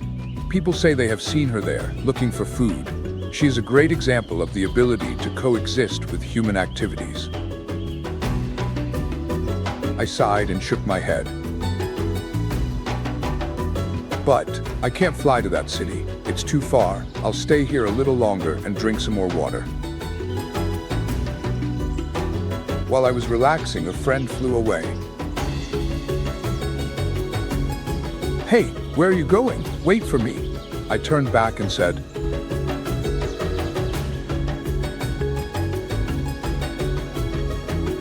"Look, green grass is rare in this savanna under the hot sun.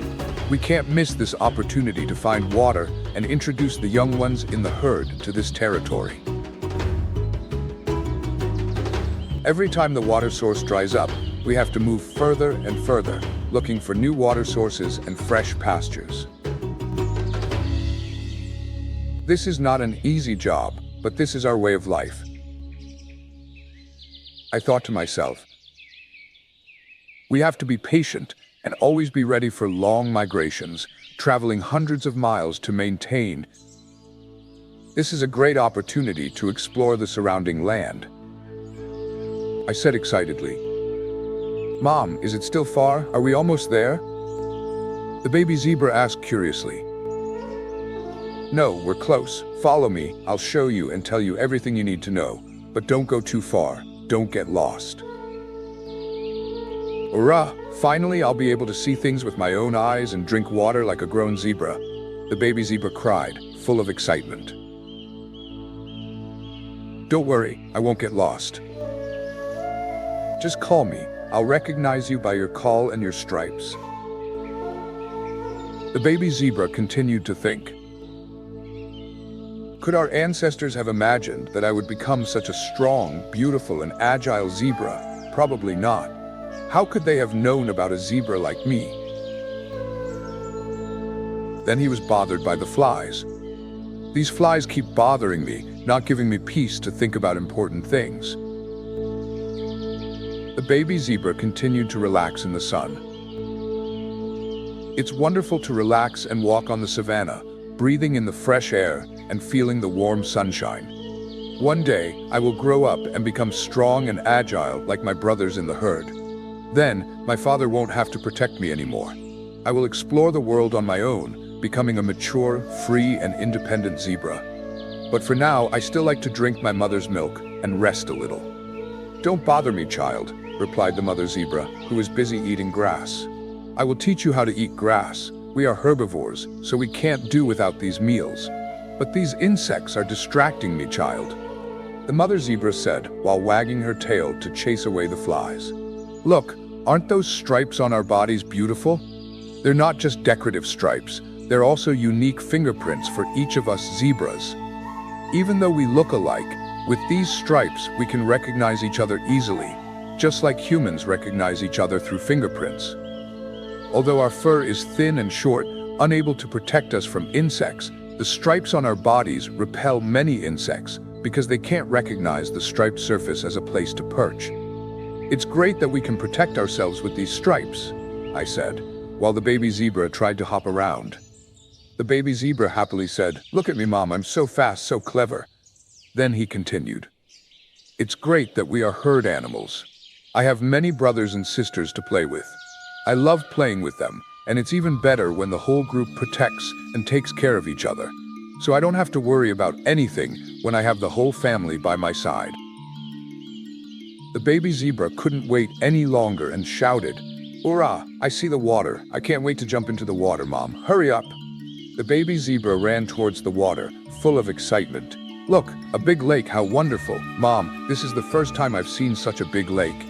The mother zebra pulled him back in time and said, "Wait a minute, baby. Don't run so fast. We have to find a gentle slope of sand to enter the water slowly. We have to be a little careful. Okay, learn how to eat grass like us.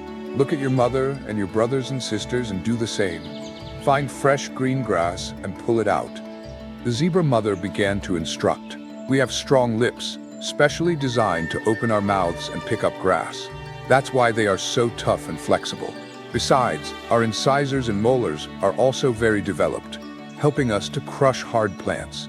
The combination of strong lips and sharp teeth helps us to absorb nutrients from the fibrous plants we eat. I'll tell you something important." The zebra mother continued, "From now on, you will only eat grass, so you must start learning how to eat well from now on." The whole herd of zebras ate grass together, enjoying the benefits of living in harmony with nature. Everything here is wonderful: green grass, clear water. What could be better? However, this does not mean that we just wandered around carefree. We always have to be alert. Each member of the herd must listen and observe the surroundings. In these areas, any danger can be encountered. I looked around and said, "We always move in groups. The stripes on our bodies help us confuse predators, but if necessary, we are also very agile. We can run at speeds of up to 65 kilometers per hour, thanks to our sprints and skillful maneuvers. This helps us avoid potential threats. Even so, we are still enjoying the sunshine and the beauty of nature. It's great fun to go out together to find new lands, lush grasslands, and the little zebras learn a lot from us." "Now, I want to try dust bathing," I said, seeing the clouds of dust around. Dust bathing is not only a way to keep our skin and fur healthy, but also helps to repel parasites. The effects of dust will help repel them from our skin and fur, forming a natural protective layer. However, I decided not to participate in dust bathing today. I prefer to sit in the sun and dream of green meadows with soft and fresh grass. But I also could not resist the temptation. Maybe I will try eating some more grass. The baby zebra stood up and said, "Mommy, I learned a lot today. I want to play a little more and quickly go to the water. We will swim in the water and watch the birds hunting for fish around." Looking at the baby zebra, I smiled. "You are so clever. Because our colors help us blend in with our surroundings. We can even move around undetected because of our ability to walk silently." I looked down at my body and added, "The spots on my fur are unique, like a human's fingerprints, making me a completely unique individual." The baby zebra continued to run around and play, while I watched and kept the herd safe. When I sense danger, I can wag my tail to warn the others. It's a signal that I'm ready to act. I always have to be alert to every sound and movement around me, because any surprise can lead to trouble. Sometimes I need to be prepared to attack. "I'm a good jumper," I said to myself. "I can jump 6 meters forward and 3 meters up. So, it's best not to come near me." My eyes narrowed when I sensed something unusual. Has another leopard entered my territory? When I sensed a threat of an invasion, I would immediately let out a roar or snarl to warn the intruder. It was my way of intimidating or making the opponent retreat. "Do you think you can get here without being detected?" I called out, still looking for the intruder. "You better not take another step or you'll regret it." But I also did not forget to enjoy a little quiet while waiting, even though the sun was still shining fiercely. Need to find a cooler place, I thought, seeking shelter under the shade. That would be better. However, even if I rested, I could not let my guard down. I always have to be ready, I reminded myself. I will run around the area to check.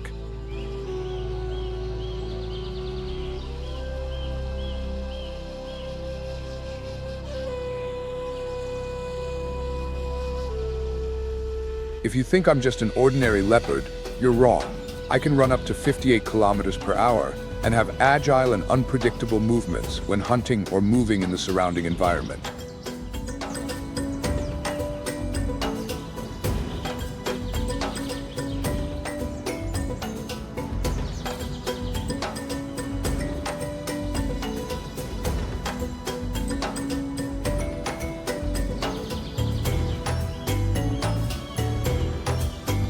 Although I don't look very muscular, don't think I'm weak.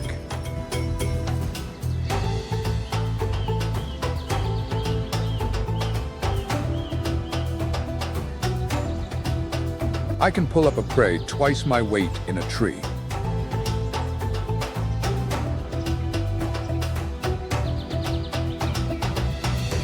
I said proudly.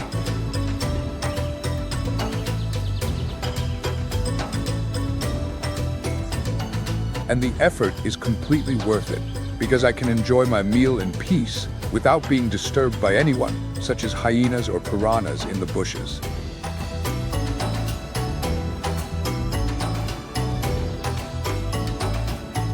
I continued to search for food in silence.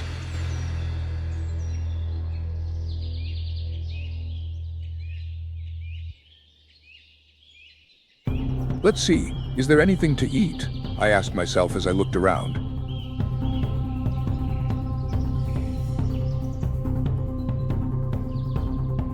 That's strange. I haven't seen anything yet, but I have very sharp eyes. They help me find prey easily.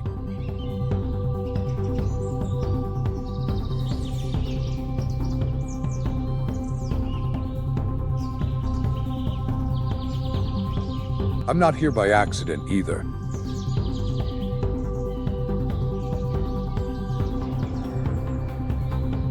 I like areas with short grass because it's easy to hunt there and easier to spot predators, I explained.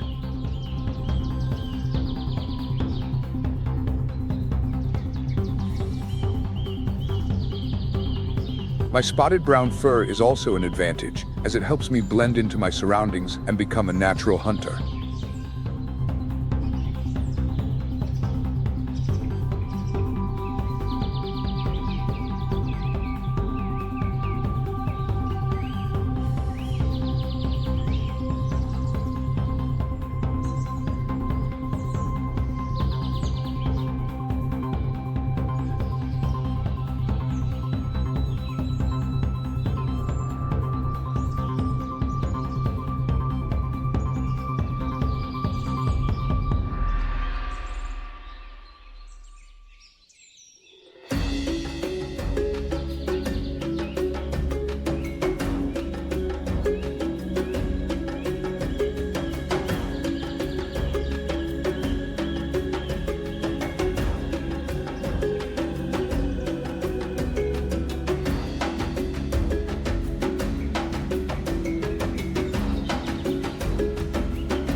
I am one of the heaviest birds in the world.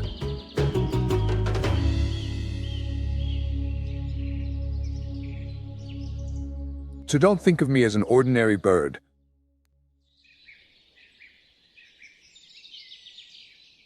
I added, I am very heavy and strong, capable of facing any challenge.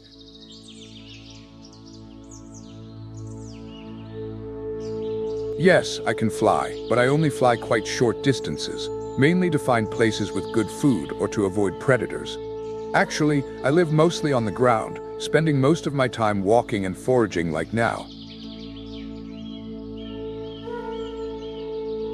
I said, looking around for food. Ah, what is this? Is there anything delicious? I wondered. Maybe I will have to fly somewhere else. I often move around to find food and water because the changing seasons and the availability of resources always affect where I can stay for a long time. I am nomadic, never staying in one place for too long. Oh, here it is, a perfect branch to rest and look around, see if there is any prey, I said, then stopped, looking around. Oh, what is this? A leftover food? It's true that I'm not a picky eater. I eat everything I can, small rodents, birds, insects, even fish. I also don't mind looking for food near residential areas or garbage dumps. Some people might think that eating leftovers is unclean, but I'm fine with it. It's okay, I thought. I can take advantage of every opportunity to find food. And I'm also very skillful at flying, I continued. Everyone knows I have the ability to fly very flexibly, thanks to my special tail that helps me rotate when flying. I can even hover in the air to find prey. Pretty cool, right?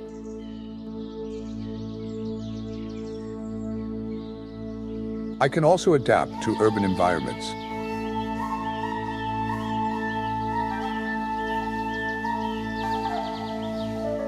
My brothers often fly over cities, looking for leftovers or hunting small animals that live in urban areas. But honestly, I still prefer living in Botswana. The city is too noisy, not where I belong. But who knows, life is long.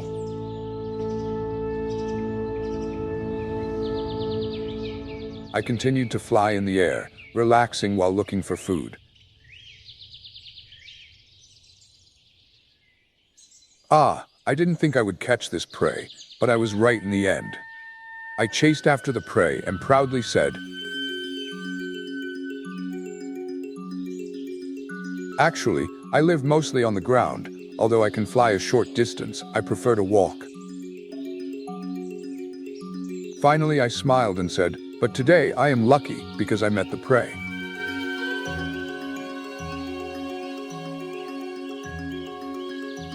I am not hungry anymore.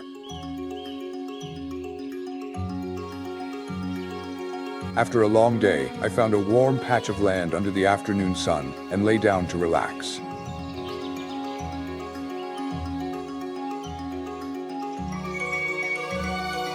This is my favorite moment, soaking in the late afternoon sun. But now it's time to find food for dinner.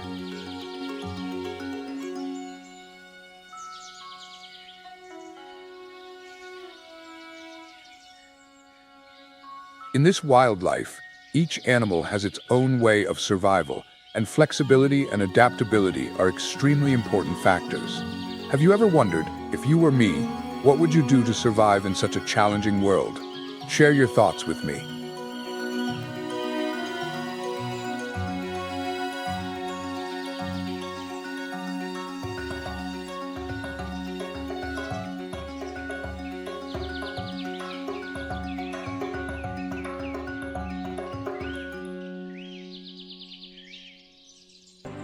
Welcome back to Nature Moment. Today we come to Savannah, a land where everything seems to go against the logic of life. The sun burns high above, but brings nothing but drought. The wind blows sand and dust into the sky as challenges to existence. Here, beauty and harshness blend together, creating a picture that is both charming and terrifying. Imagine, under the harsh sunlight, the ground cracks like a broken mirror reflecting time. Life seems to have been wiped out, but somewhere, a gazelle still walks full of hope. At that moment, from the dry bushes, a figure appears, a lion. A chase begins. No roar, only the deadly silence of the dry season.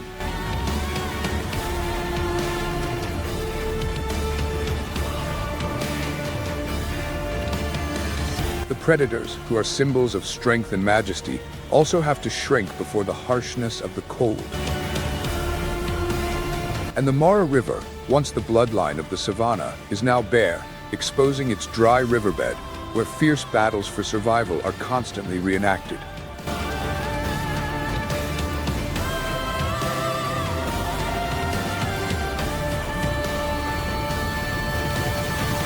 This is the savanna, where every day is a battle, and only those strong enough can continue to write their story. The savanna in the dry season is an extremely harsh picture.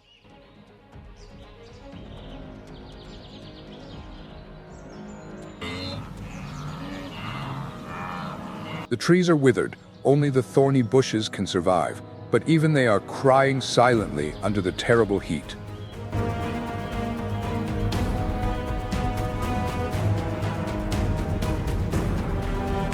And the wind, no longer a companion, but an unpredictable enemy, carrying red dust, making the vision blurry.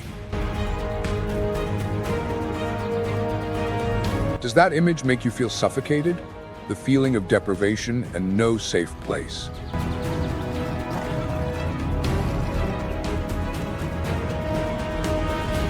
However, in that harshness, life still finds a way to survive.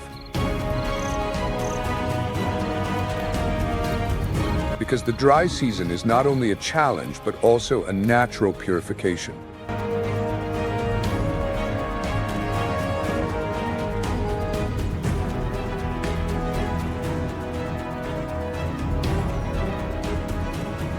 Both the giant elephants and the small birds must adapt, must fight to survive.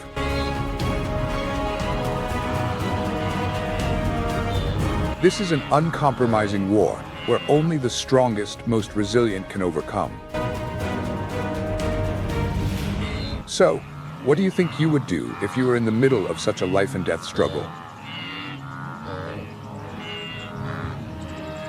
No matter how brutal the dry season is, it is still an indispensable part of the eternal cycle of nature. This is the time when the power of life is most clearly demonstrated, when all creatures have to face their limits. And only those who are truly strong, persistent, and flexible can continue the journey of survival. And you, are you ready to face this challenge? When the dry season comes, the savanna is squeezed in its hot grip, and the fight for survival becomes a constant race between species.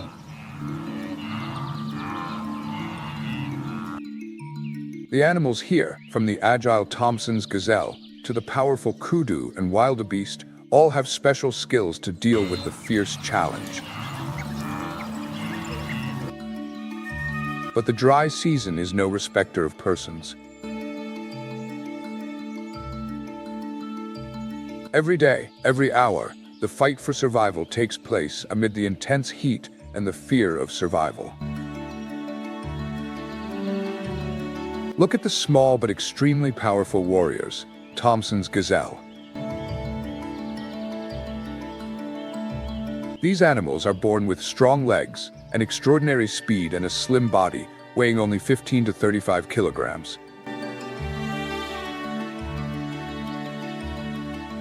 With light brown fur and black streaks running along their flanks, they are living proof of the evolution of speed. They cross the savanna like arrows, their long, muscular legs helping them avoid the threat of predators.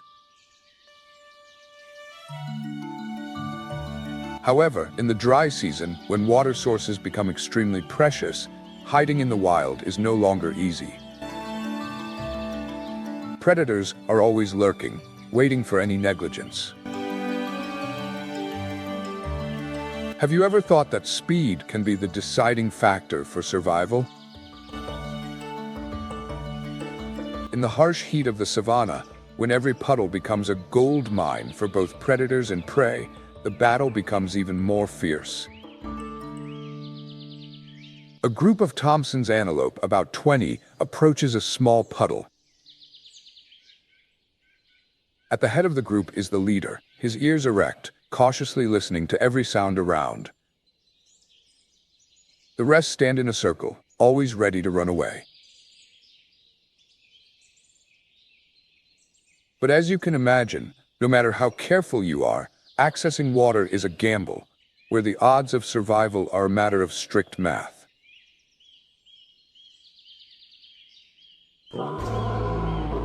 A lioness, always quietly hiding among the bushes nearby, is observing every move. The lion, the hunting queen of the savannah, although not as fast as the Thomson's gazelle, has an extremely sophisticated hunting strategy.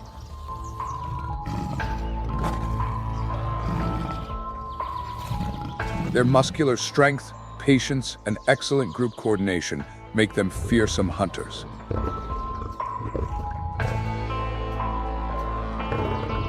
A lion's leap can create terrible power, with a bite that can crush the opponent's bones. The lionesses are the main hunters in the group. They are not only strong, but also very intelligent.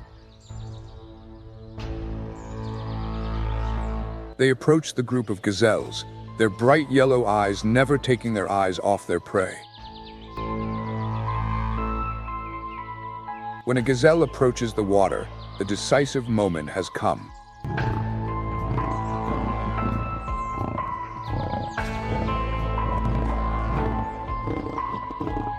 Suddenly, the silence of the savannah is broken by the sound of hurried footsteps and panting.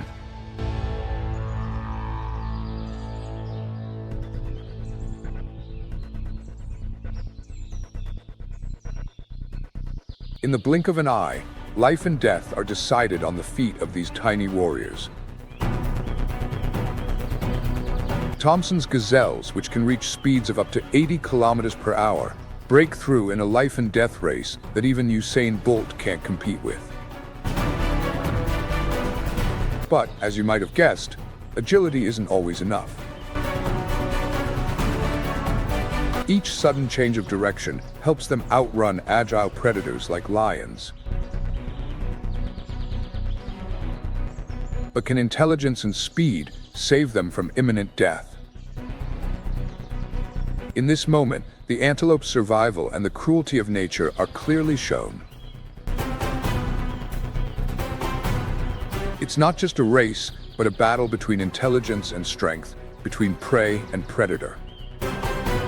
And so, the biggest question remains, when faced with such a life and death battle, can you overcome your own limits? Looking at the harsh picture of the savannah, life and death always go together in a never-ending race for survival.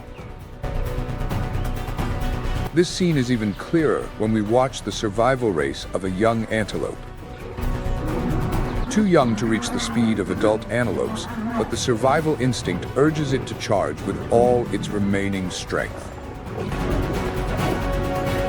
The maximum speed of 60 kilometers per hour is the limit it can reach, but the harsh heat seems to paralyze its every step.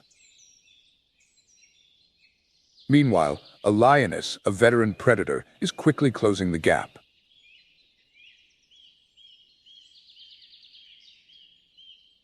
A precise jump, sharp claws dug deep into the antelope's body, ending the escape in the silence of the savannah.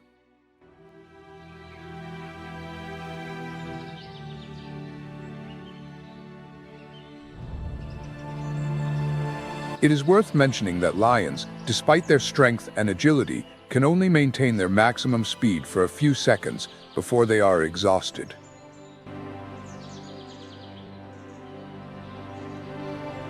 Each successful attack is not just a meal, but their own survival.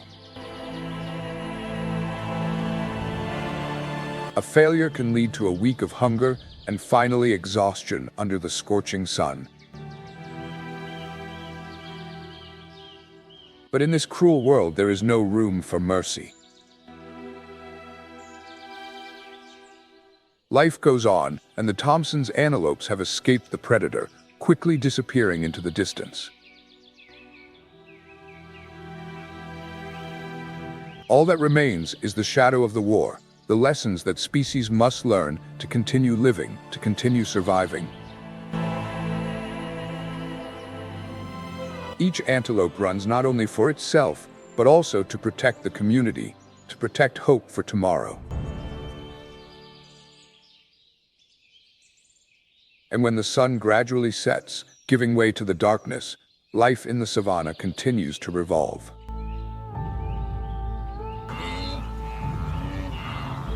In a small puddle, life and death battles continue to take place.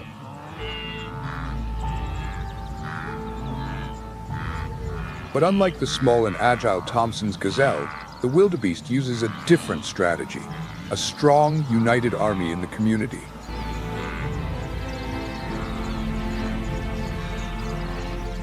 The wildebeest, known as the beast of the savanna, lives in herds with huge numbers, up to hundreds, even thousands.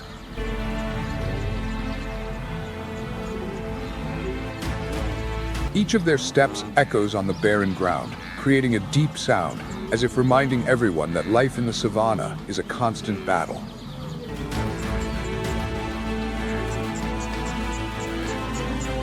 Weighing up to 270 kilograms, the wildebeest can make a strong impression with its massive appearance and resilience. However, their life is not easy.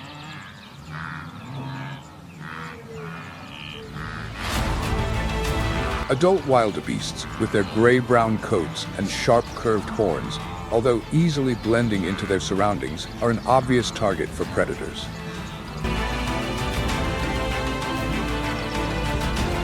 During the dry season, wildebeests are constantly on the move, searching for precious water. Their strong legs and sturdy hooves help them traverse the parched land, resiliently resisting the intense heat. What makes wildebeest special is their strength in community. A single wildebeest is vulnerable to attack, but when they move in groups, they create a living fortress that is difficult to penetrate.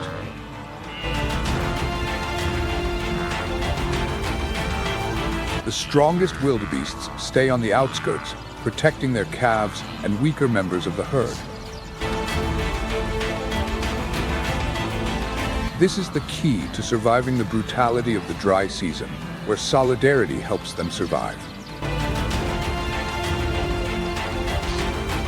The scene in the savanna becomes tense when the wildebeests face the predators that are always lurking. Their actions to protect each other prove that life is not only for individual survival, but also for the protection of the whole community. Each wildebeest does not live only for itself, but also for the survival of the group. When a wildebeest is in danger, hundreds of sharp eyes will watch and protect it.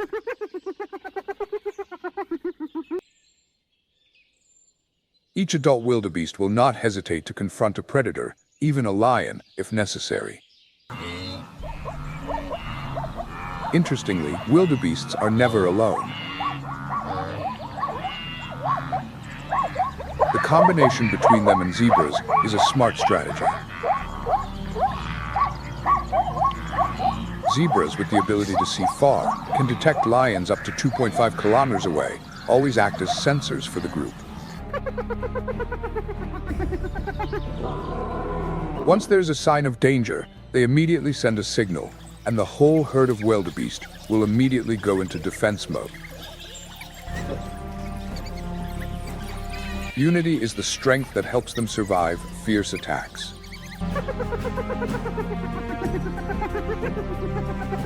Predators, from lions to wild dogs and hyenas, are always on the attack.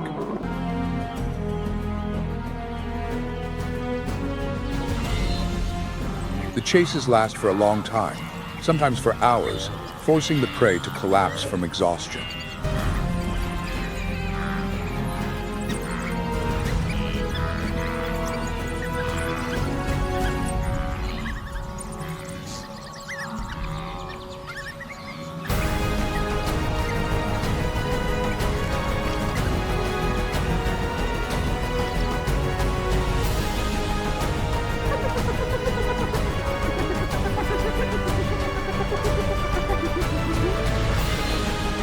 But even in this harsh world, the unity of the wildebeest makes them difficult to defeat. When hunted, wildebeest will form a circle to protect the calves in the center.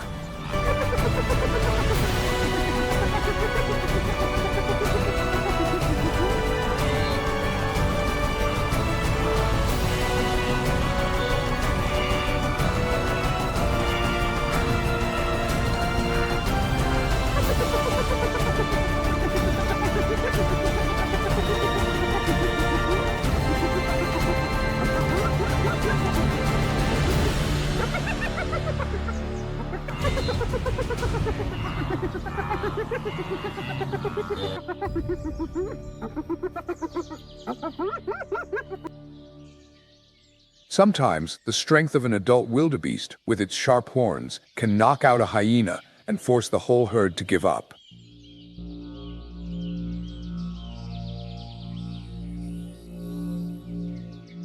The story is not just about a wildebeest defending itself.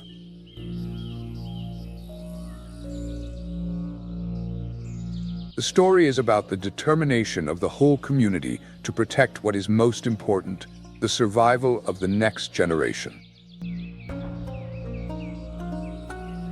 Just like hyenas, no matter how clever and cruel they are, they can never confront a united community.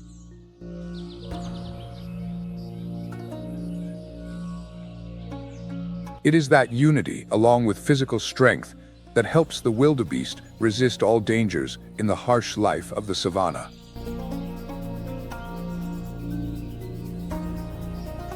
This could be a lesson about the strength of the community, that no one can survive alone in a challenging world.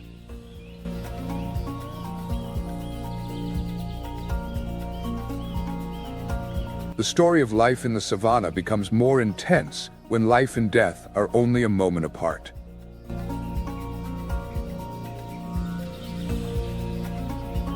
At this time, it is not only the exhausting chases, but also the sophisticated strategies and sharp reflexes of animals to protect their lives.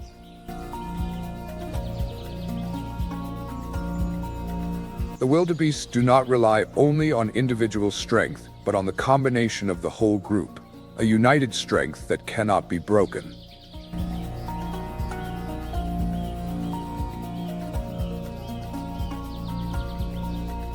Their mutual protection shows that survival depends not only on themselves, but also on the support of the community.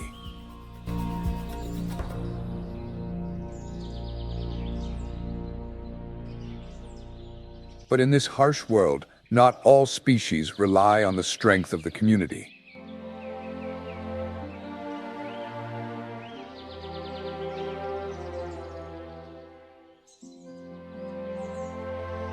The kudu, with its strategy of hiding in the dark and waiting patiently, teaches us another lesson about survival.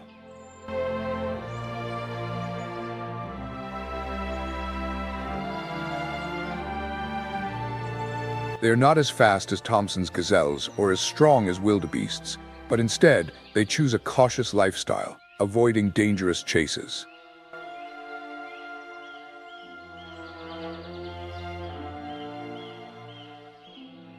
They live with their own sophistication and strategy, worshipping silence, hiding among the foliage to avoid the attention of predators.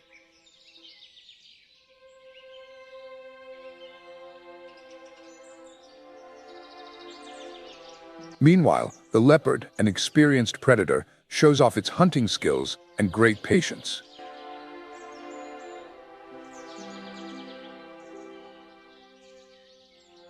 Every step it takes is a silent dance. Not the slightest sound escapes the kudu's sensitive ears.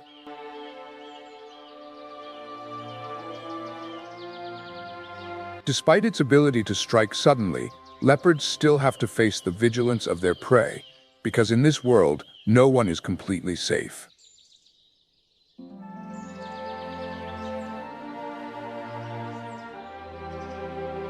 The kudu's alertness and listening ability is an indispensable survival strategy, because in the savannah, every sound can signal life or death.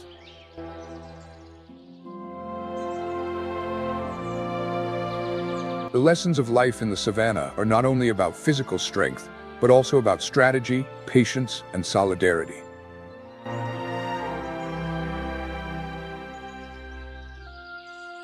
Each animal has its own way of facing constant challenges.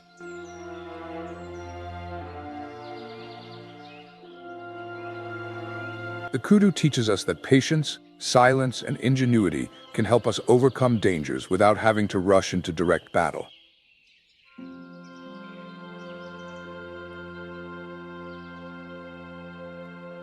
Meanwhile, the wildebeest and other animals emphasize the strength of community and solidarity in life.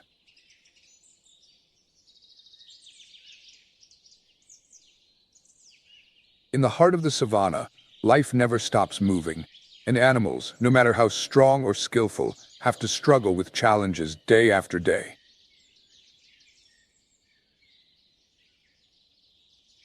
In the fight between the leopard and the kudu, we see that sometimes ingenuity and the ability to exploit the surrounding environment are the decisive factors for survival.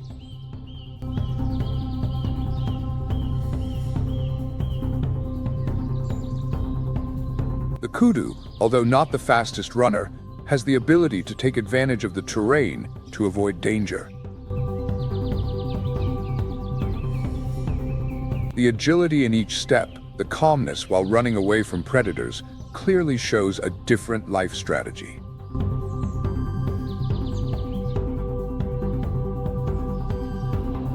The leopard, although one of the sharpest predators, still cannot easily defeat the kudu in the challenging environment of the savannah.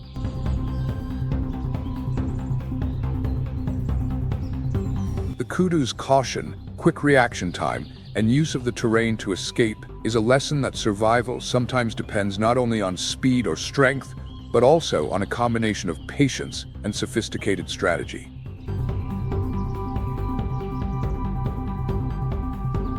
This story shows the fact that in the natural world, survival does not always depend on being stronger or faster.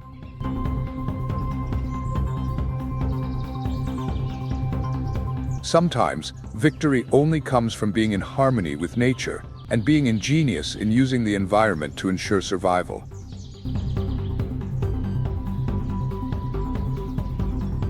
The silence of the night becomes part of the survival strategy.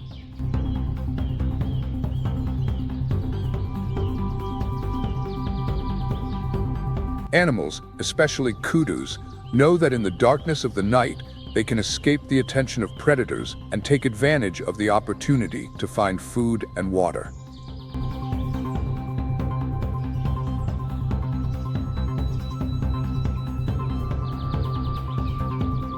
Meanwhile, predators like leopards struggle with hunger and seek out prey they would normally avoid, as the dry season makes food sources scarce.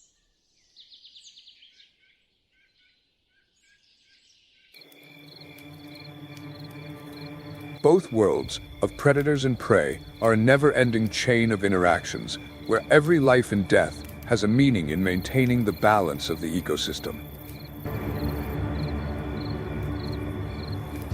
Thomson's gazelles, wildebeests, and kudu, with their diversity and important role in the food chain, are not only victims, but also sustainers of other species.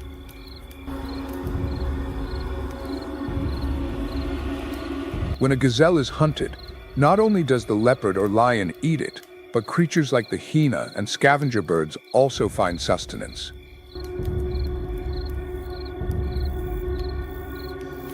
Life in the savannah is a continuous chain of birth and death, where every living thing plays an important role in maintaining the natural circle. Life is not taken for granted, but it is through sacrifice, mutual protection, and adaptation to the environment that each species can survive and continue its cycle. When an antelope falls, it is not just the death of an individual, but an indispensable part of the cycle of survival of the savannah. It is a continuation of the cycle that nature has created, a way to maintain the balance of the ecosystem. But do not be too quick to think that death is the end. In the wild, death is the beginning of something new. Did you know that even when an animal dies, it still plays an important role in maintaining the life of other species? Predators such as lions, leopards, and hyenas all depend on hunting to survive. But these prey also help maintain the balance, controlling the population of savanna species. When an antelope senses danger, all its senses are immediately activated. Ears prick up, eyes quickly scan the surrounding area. All it takes is a small sound, a short breath, to send out a warning signal. And then, the whole herd will immediately stop eating, stop all actions to prepare for an evacuation.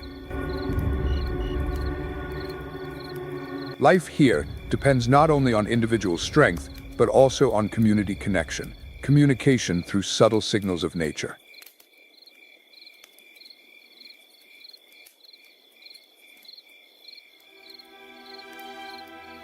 Leopard, a skilled hunter, silently watched from the tree, waiting for a moment of vulnerability, an opportunity to attack.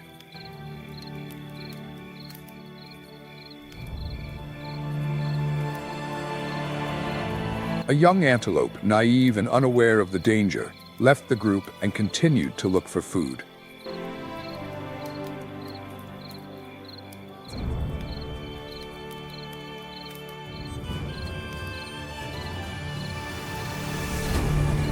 This was the moment the leopard had been waiting for. There was no sound, no sign of the predator approaching. Suddenly, like a flash of lightning, the leopard charged. The distance was only 6 meters, and in just one jump, life and death were only a skin's breadth apart. But life in the wild is not always easy to predict. Because in that brief moment, the antelope's escape was not obvious. It was not luck, but the perfect coordination of survival instinct and the quick reaction of the whole herd.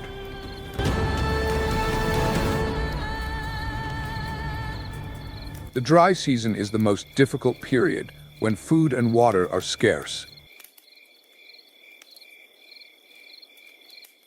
All animals here depend on a large food chain, in which antelopes play an important intermediary role. They convert energy from plants to feed large predators such as lions, leopards, and hyenas. But in turn, this hunting helps control the number of herbivores, avoiding a catastrophic situation if there are no predators. The death of an antelope, therefore, not only has meaning for the predator, but also maintains the life of the savanna species like it. Surely you cannot imagine the complexity of an ecosystem where each creature plays an indispensable role. When night falls on the savanna, life never stops once again. In the darkness, the silhouettes of predators move gently, and the sounds of life still resound from the birds, the chirps of insects, or the steady breathing of hidden animals. The savanna is not only an arena where life and death meet, but also a testament to the connection between species, a symbol of interdependence. There, every creature, whether weak or strong, has a certain place in the so-called circle of life. However, the dry season will not last forever. The rainy season finally arrives, and savanna begins to revive. Dark clouds begin to gather on the horizon, carrying a cool breeze. Can you imagine this cool feeling spreading everywhere after months of sweltering heat? For the first time, the drops of rain fall, not just water, but the beginning of a new season, a season full of promise. The first rain is strong and decisive, as if nature is declaring that life has never disappeared, even in the most desperate moments. As the rain begins, the dry soil of savanna gradually softens, covered with a smooth green carpet in just a few days. The seeds that were previously dormant underground begin to sprout, and new patches of grass cover the entire place, creating a fresh picture for savanna. The ponds that were once the battlefields of life and death now become mirrors reflecting the cool blue sky. The migratory birds return, carrying their songs that echo throughout the sky, blending with the sound of the rain to create a harmonious melody. Wildflowers bloom everywhere, and colorful butterflies begin to dance in the gentle breeze. Everything becomes alive and fresh. And then we realize once again that in every loss, in every death, nature always finds a way to regenerate and continue the endless cycle of life. The first rain of the season brings life to the savanna, awakening the senses of every creature in it. The dragonflies flutter like dots on the vast sky, reminding us that the beauty of nature lies not only in what the eyes see, but also in the pulse of life reviving. After every storm, like a sign of hope, a brilliant rainbow always appears. The savanna, exhausted by the dry season, is now reborn, ready to face new challenges and embrace the opportunities that nature brings. The rainy season is not just the end of a cycle, but the beginning of a new life. The lions, who had waited patiently for 6 months of drought, now became notorious hunters, nightmares for every creature in the savanna. Many species of predatory snakes, taking advantage of the freshness of the land, began to appear. The hyenas, cunning and brave as they were, could not escape their presence. With the revival of the savanna, the Thompson's gazelles, creatures that had endured the dry months, now enjoyed an environment filled with abundance. Lush grasslands covered the plains, like green rivers stretching everywhere, providing a feast for the herbivorous creatures. This is also a crucial time for the adult Thompsons. They must quickly recover from their deprivation and prepare for their most important task of the year, reproduction. During the rainy season, the females begin to give birth, tiny creatures that weigh around 5 kilograms at birth. Their fur is soft, light brown, their legs are tiny, and their eyes are curious about the world around them. These newborn calves are not only a symbol of the rebirth of the savanna, but also the beginning of a new life in a world that is slowly reviving. Soon after birth, the survival instinct is evident in the calves. They can stand up in a few minutes, and in less than an hour, they can walk, albeit with slightly shaky legs. That feeling may not be easy, but it is extremely important in helping them avoid the danger of predators. The rainy season creates ideal conditions for the calves to learn to run, jump, and explore the world around them. Their first steps are not necessarily steady, but with the support of their mothers and the encouragement of the herd, those steps gradually become more certain. In a short time, the Thompson calves have learned to recognize the warning signs from the adults in the herd. Soft sounds, short but powerful breaths.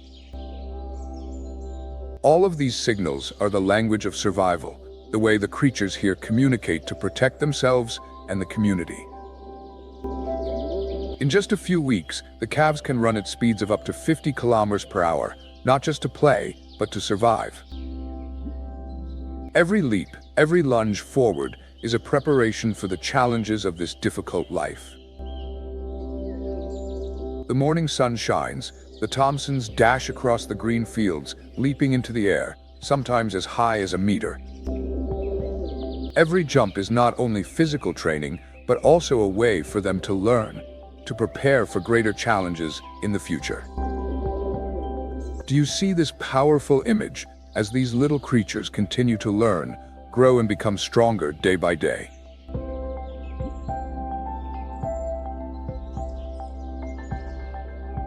The rainy season is not only a time for the Thompsons to recover, but also an opportunity for the entire herd of blue wildebeest to prepare for a great journey, a long and challenging migration.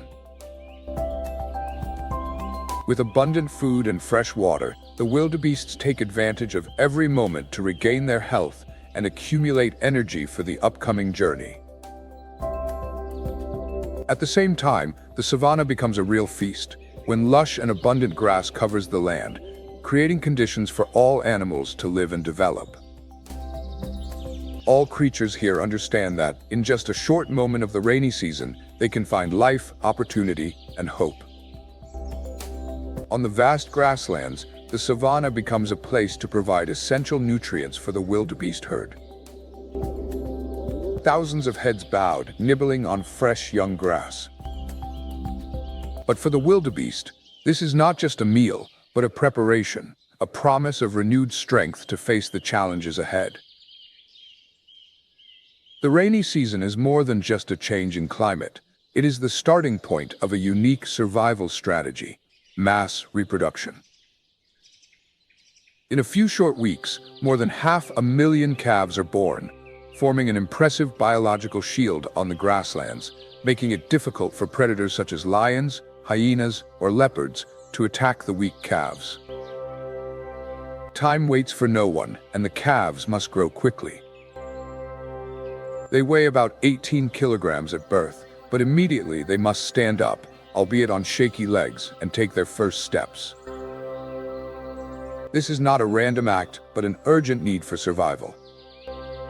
After just a few hours, the young wildebeests start running, blending into the herd, away from the hungry eyes of the lurking predators. During the dry season, the wildebeests have to move constantly, searching for scarce water and food, which costs them a lot of energy. However, when the rainy season comes, everything changes. The adult wildebeests, previously thin and with visible ribs, now begin to regain their health. Their bodies become more muscular, their previously dull gray coats become shiny, and their curved horns become more proud. For the young, the recovery is even more obvious. Nourished by the nutritious milk from their mothers, they grow faster every day. With each passing day, their steps become steadier and stronger. But it's not just about individual recovery, it's also about preparing for the long journey ahead. Wildebeests have to travel hundreds of arduous kilometers during the Great Migration. The rainy season not only brings abundance to the herbivores, but also opens up a rich menu for predators. However, the wildebeest's herd instinct remains the key to survival. When one animal senses danger, perhaps just the shadow of a lion snaking through the bush, the alarm is immediately sent, and the entire herd moves as one. The adults quickly surround the calves, forming a solid wall to protect them. This unity not only protects the wildebeest from predators, but also prepares them for the challenges ahead during their migration journey. The migration of wildebeest is one of the world's greatest natural wonders. But to overcome hundreds of kilometers of harsh savanna, they need tireless strength and a strong spirit of unity. Meanwhile, the males often engage in small struggles to increase their physical strength and determine their leadership position in the herd. The females, with strong protective instincts, care for the young, ensuring that they will be able to accompany the herd on the long journey ahead. The rainy season is not only a season of abundance for the wildebeest, but also a call from nature. This is the time when strength and unity will determine their survival. Don't miss the next amazing moments of this migration, where the strength, perseverance, and solidarity of the wildebeests will be on full display. But it's not just the herbivores that benefit from the rainy season.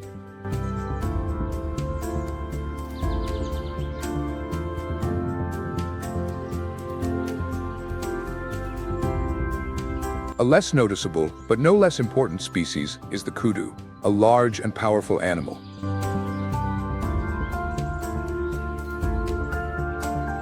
The rainy season brings them not only abundant food, but also a rare quiet in their lives.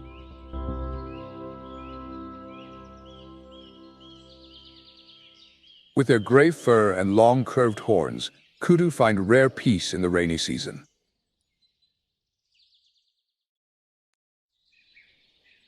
The lush green leaves from tall trees are their favorite food source.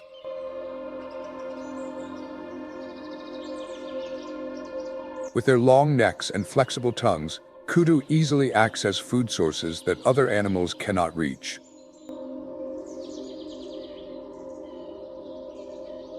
Every step they take is light and graceful, as they enjoy each fresh leaf, enjoying the freshness that the rainy season brings.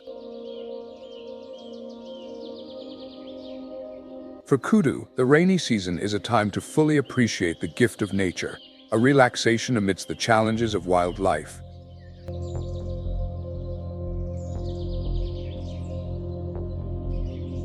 The dry season is over, and the rainy season gives the kudu a rare moment to relax. No longer living under the stress of constant vigilance, they can enjoy the bountiful feast that nature has to offer. In the shade of large trees, the kudu herd rests, their ears moving slightly to listen to the gentle sounds of rain and wind. The young kudu play around, with their steps still unsteady, but gradually learning to reach higher to reach the foliage. However, the struggles continue, with the twisted horns of the male kudu clashing in challenges to assert their strength and status. As the Thomson's gazelles continue their journey across the savanna, they also contribute to the regeneration of the land, providing a rich food source for predators.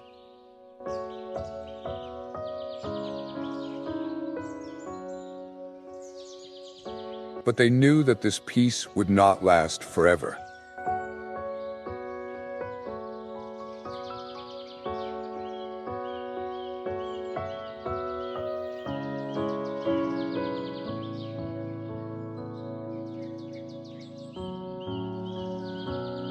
As the rainy season comes to a close, the lush green of the savanna begins to turn a dry yellow.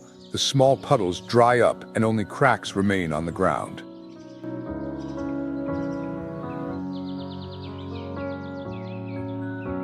This change brings a new set of challenges, part of an inevitable natural cycle.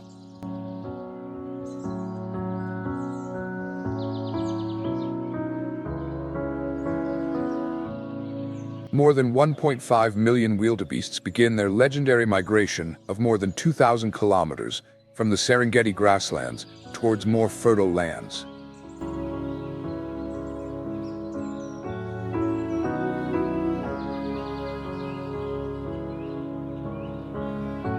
Their every step is like a thunderclap echoing in the vast space, mixed with the sound of the wind and the cries of vultures waiting for their chance.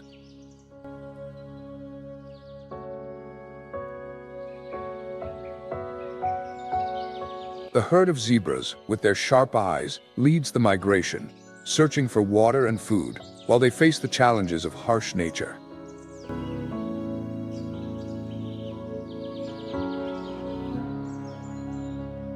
This migration is not only a journey of survival, but also a testament to the enduring power and belief in the eternal cycle of life.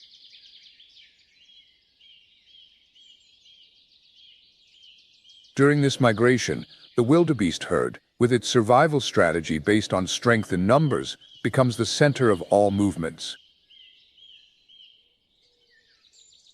Thomson's gazelles follow, sheltering themselves in the shadows of wildebeest and zebra, away from predators.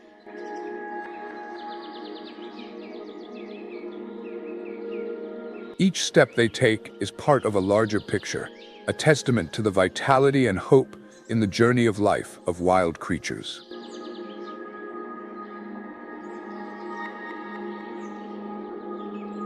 The journey of the animals in the savannah continues at an unceasing pace as they head towards the Mara River in northern Kenya, where the lush green grasslands are the final destination of the migration.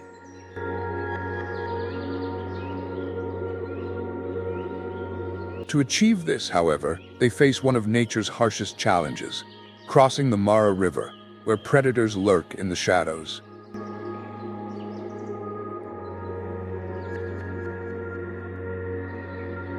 Every step, every leap of the herd of wildebeest, zebra, and wildebeest seems to be in sync with the heartbeat of the savannah.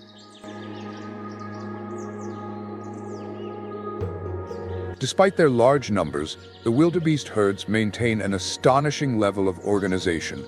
The adults protect the young in the center, while the strongest lead the way. Along the journey, unity is vital. When a calf tires, the herd slows down to wait. When a zebra detects signs of a predator, the alarm is quickly transmitted and the route is adjusted.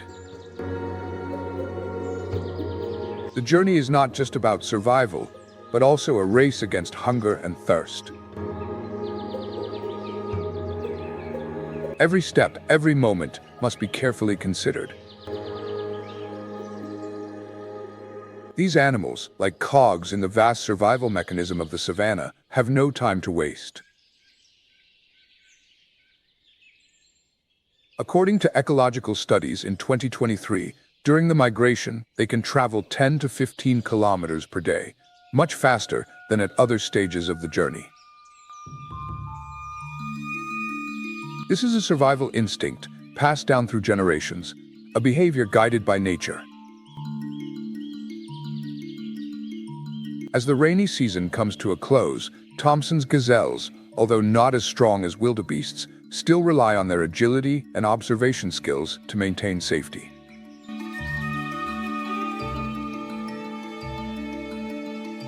They frequently stop to check their surroundings, always in a state of high alert. Every moment is a delicate balance between life and death, between victory and defeat, in a relentless journey through the challenges of nature. As the Thomson's gazelles move across the vast savannas, they always maintain high alertness. Every move, every small change in the surrounding environment is detected immediately by them. These antelopes have the ability to sense danger from afar, always ready to deal with lurking predators.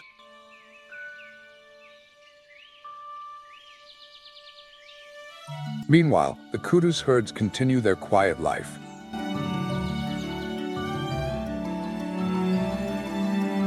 They do not participate in large migrations. Instead, they slowly move through thick bushes, taking advantage of their body height and twisted horns to eat leaves that other species cannot reach.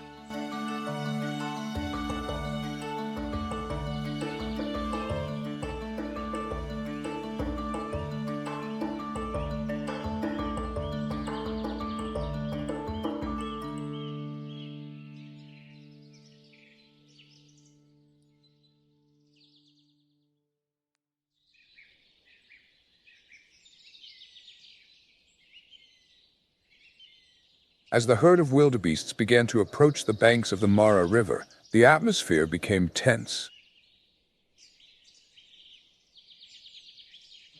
They stopped, their large black eyes staring into the murky water. Although they appeared calm on the surface, under this layer of water, the Nile crocodiles, master predators, were lurking. The black figures glided silently through the water, as if they were blending in with the river, but they contained a terrible power. With a length of up to 5.5 meters and a weight of nearly 700 kilograms, The Nile crocodile is one of the most fearsome predators on Earth. Its razor-sharp teeth can crush bone instantly, and its strength can cause a terrifying bite, enough to hold its prey while they sink underwater. However, it is not just their physical strength that makes crocodiles killers. They are masters of patience and stealth. Instead of hunting every day, a single wildebeest catch can feed them for weeks. They lurk below the surface, revealing only their eyes and nostrils, ready to strike. The stillness of crocodiles, combined with their patience, makes for a thrilling chase in the wilds of the savannah. The gazelles and wildebeests know that, despite having thousands of their comrades around them, one small mistake could make them a meal for the predator lurking below the surface. The great wildebeest migration carries with it many life and death factors. Although the goal is to reach the green pastures on the other side of the Mara River, for the wildebeests, every step is a difficult challenge. Standing on the riverbank, they can sense the danger lurking in the water, where the Nile crocodiles have been waiting for months. However, there is no other choice. If they stay, they will die of hunger or thirst. Therefore, the wildebeests must cross the river to ensure the survival of the herd. When the leader takes the first step into the water, his steps are slow and full of doubt. But he knows that there is no turning back. The sound of the water being disturbed begins to sound like a signal, and immediately the herd of wildebeests rushes down the river like a wave, creating a noisy wave. The water splashes, the cries of the herds break in the roar of the current. The powerful current sweeps away small animals, and the battle between life and death unfolds before our eyes. For each migration season, research data from 2023 shows that more than 250,000 animals die during the journey across the Mara River. A large part of that is due to the Nile crocodiles, who have waited for a long time, remaining silent in the water until the opportunity comes. They rush out suddenly, like deadly arrows, attacking wildebeests that are isolated or weakened by the current. When a crocodile catches its prey, the river water is immediately dyed red, a symbol of sacrifice in this fierce wildlife. The surrounding scene becomes chaotic as the wildebeests panic and try to escape the crocodile's attack. Life and death intertwine in a migration where every step comes at a cost. The wildebeest's crossing of the Mara River is a testament to the cruelty of nature. The crocodiles wait for the perfect opportunity to strike. A single attack can end a wildebeest's hopes of survival. Although the wildebeests try to fight, treading water to escape the attack, all is in vain. The crocodile quickly drags its prey to the bottom of the river, and in just a moment, the water becomes calm again, as if everything is over. However, it is only a false calm. Other crocodiles, attracted by the commotion, continue to advance. According to studies by the African Wildlife Conservation Fund in 2024, the success rate of Nile crocodile attacks during these river crossings is as high as 70%. However, the wildebeest herd does not stop. The wildebeests continue to move forward, despite some being swept away by the current. The large numbers of wildebeests are their greatest advantage in this journey. Thousands of them quickly cross the river, making it difficult for the crocodiles to attack. The unlucky wildebeests that fall into the hands of the crocodiles cannot escape, but the majority of the wildebeests are still able to cross the river and reach the other side. The weak and the young that cannot withstand the strong currents will be left behind, a harsh choice of nature. Ultimately, crossing the Mara River is not only a victory for the wildebeest, but also part of the never-ending cycle of life and death of the African wildebeest. A dramatic and harsh scene takes place right after the wildebeest and impala cross the Mara River. It is a continuation of the wildlife where survival never stops. Thomson's gazelles, with speeds of up to 80 kilometers per hour, dash like lightning across the river, avoiding the deadly attack of crocodiles and leaving the nightmare of the river.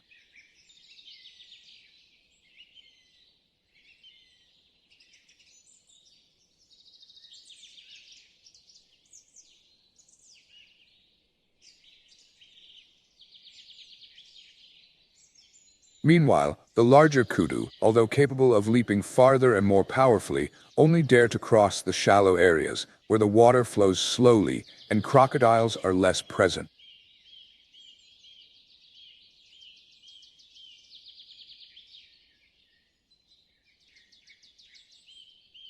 However, no path is completely safe on this journey.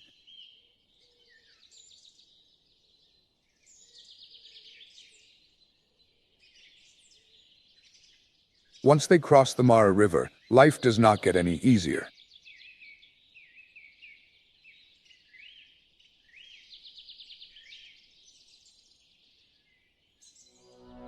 Lions, cheetahs, and hyenas are waiting on the other side, ready to take any opportunity to attack.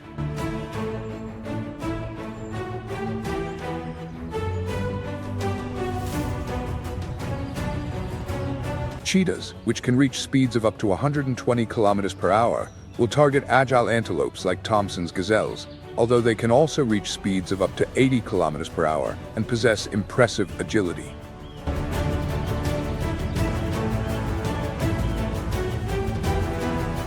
The tired antelopes, after crossing the river, become ideal targets for predators, especially hyenas, which are known for their ferocity and ability to cooperate in groups.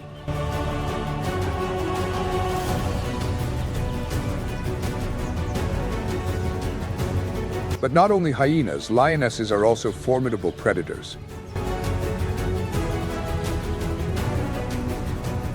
A lioness appears from the bushes. Her roar sounds like a powerful warning that makes the hyenas retreat.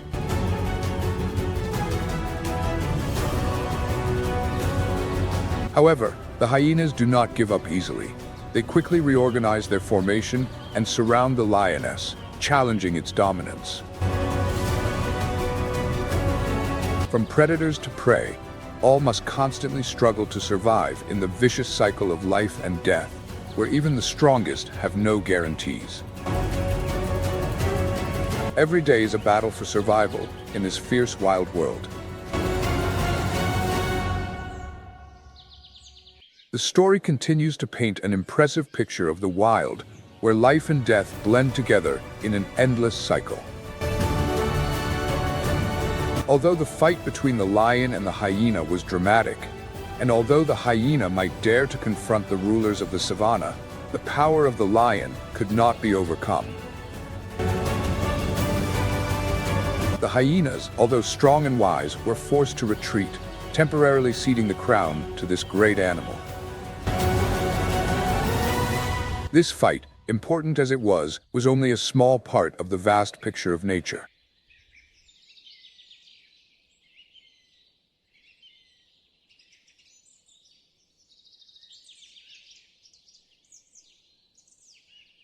From above, vultures and scavengers watch the herds, ready to exploit the carcasses of antelopes that have failed to cross the river or have been hunted by predators.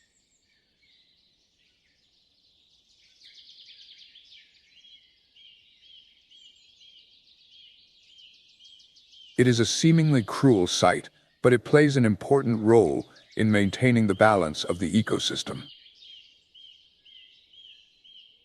These corpses not only provide food for the scavengers, but also contribute to enriching the soil, helping plants grow strongly in the next rainy season.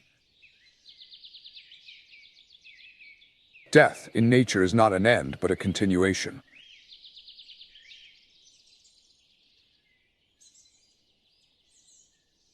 This is a perfect cycle that nature has designed to maintain the balance between species, a cycle in which every creature, strong or weak, has its role to play.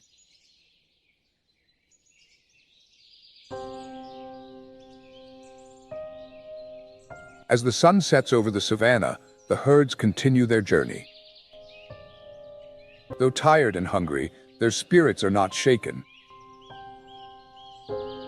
Each step, however difficult, has a purpose, and their journey, overcoming countless challenges, is a testament to the strength and hope of life. Despite loss and danger, this migration continues, because that is the essence of existence in the savanna, the workings of nature, full of challenges, but also full of hope.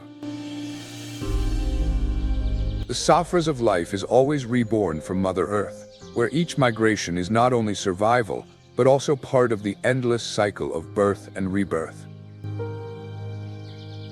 The herds of antelopes, with their tireless steps, not only sustain life, but also energize the entire ecosystem of the savanna. They not only consume old grasslands, but also create space for lush new grass to grow, supporting the recovery and development of nature. This process is like a natural pruning, removing what is old, creating opportunities for the growth of new green shoots.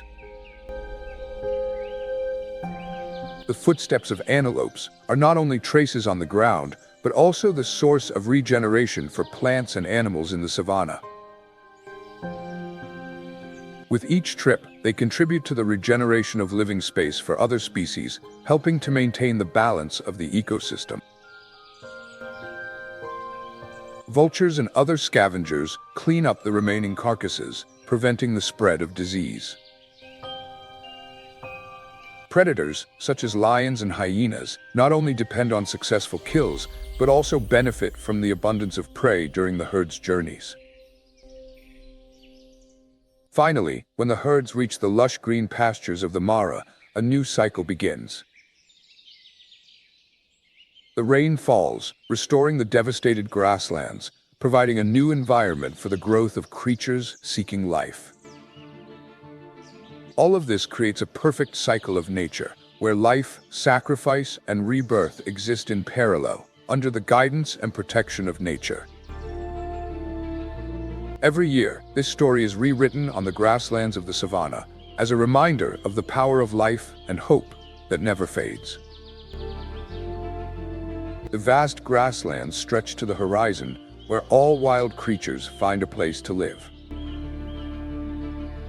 Among them, the antelope plays an extremely important role, as a link connecting the seasons in the journey of survival and contributing to the balance of the ecosystem.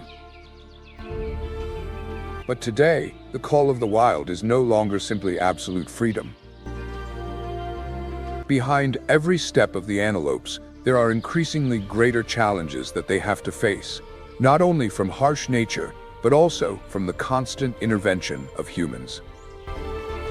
So do you think, can they overcome all those challenges? We often think that nature is always a fair opponent, but in reality, it is not. To survive, the antelope herds have to fight not only the harshness of nature, but also the unpredictable impacts of humans.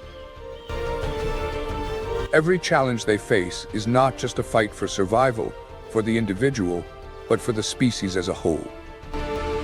Imagine, as the dry season lengthens and rains become more unpredictable, the savanna ecosystem no longer functions as it once did.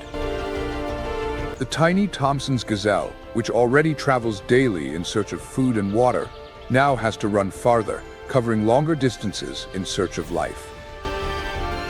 And the wildebeest herds, which depend on the abundant food of the grasslands, are also facing unprecedented challenges. Have you ever wondered, if you were one of these creatures, what would you do to survive in this extremely harsh nature? When the rainy season is no longer the only salvation, how will the lives of these creatures continue? The answer is perseverance and tireless steps in a journey where life and death are always present in every moment. And those steps are important pieces in the global ecological picture. The vast grasslands, once ideal habitats for countless wild creatures, are now facing barren, desolate areas. Resource scarcity has become a major threat to the survival of millions of individuals in the herd. According to the 2023 IPCC report, if temperatures continue to rise, the savanna could lose up to 20% of its grasslands by 2050, putting more than 30% of antelope species at risk of serious decline.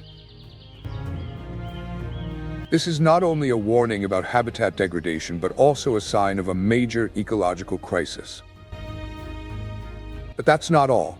Beyond hunger, rising temperatures are creating ideal conditions for disease to thrive. A recent anthrax outbreak has claimed the lives of more than 2,000 wildebeest in the Masai Mara region in just 6 months. Diseases such as aphthous fever and parasites not only devastate the individuals, but also reduce the reproductive capacity of these herds, directly damaging the future of the entire species. You must be wondering, can these creatures continue to withstand ever greater hardships? With every step on the arid grasslands, it is not only a battle against predators, but also a battle with nature itself, which was once their indispensable companion. The whole world has changed, and life is no longer easy. But it is not only harsh nature that is the enemy. Human expansion, with its cities, agricultural areas, and transportation networks, is increasingly fragmenting the savanna into small pieces of land.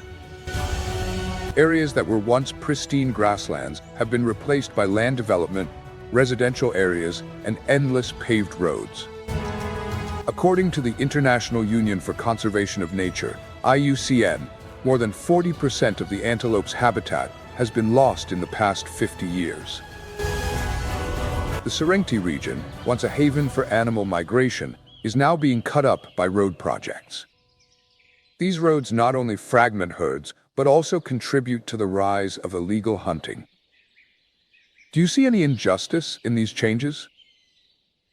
A herd of wildebeest can travel up to 2,000 kilometers per year on their migration journey. But now, habitat loss is forcing them to change their routes, leading to more intense competition for resources and increased risk of death. As they venture into new, unknown lands, the wildebeest face not only predators, but also unforeseen dangers from the relentless development of humans. Their journey to survival is now not only governed by natural laws, but also threatened by human intervention. The question is, do humans realize that we ourselves are part of this ecosystem, and how each action, no matter how small, can change the lives of wild creatures? Human greed also contributes significantly to the threat to wildlife.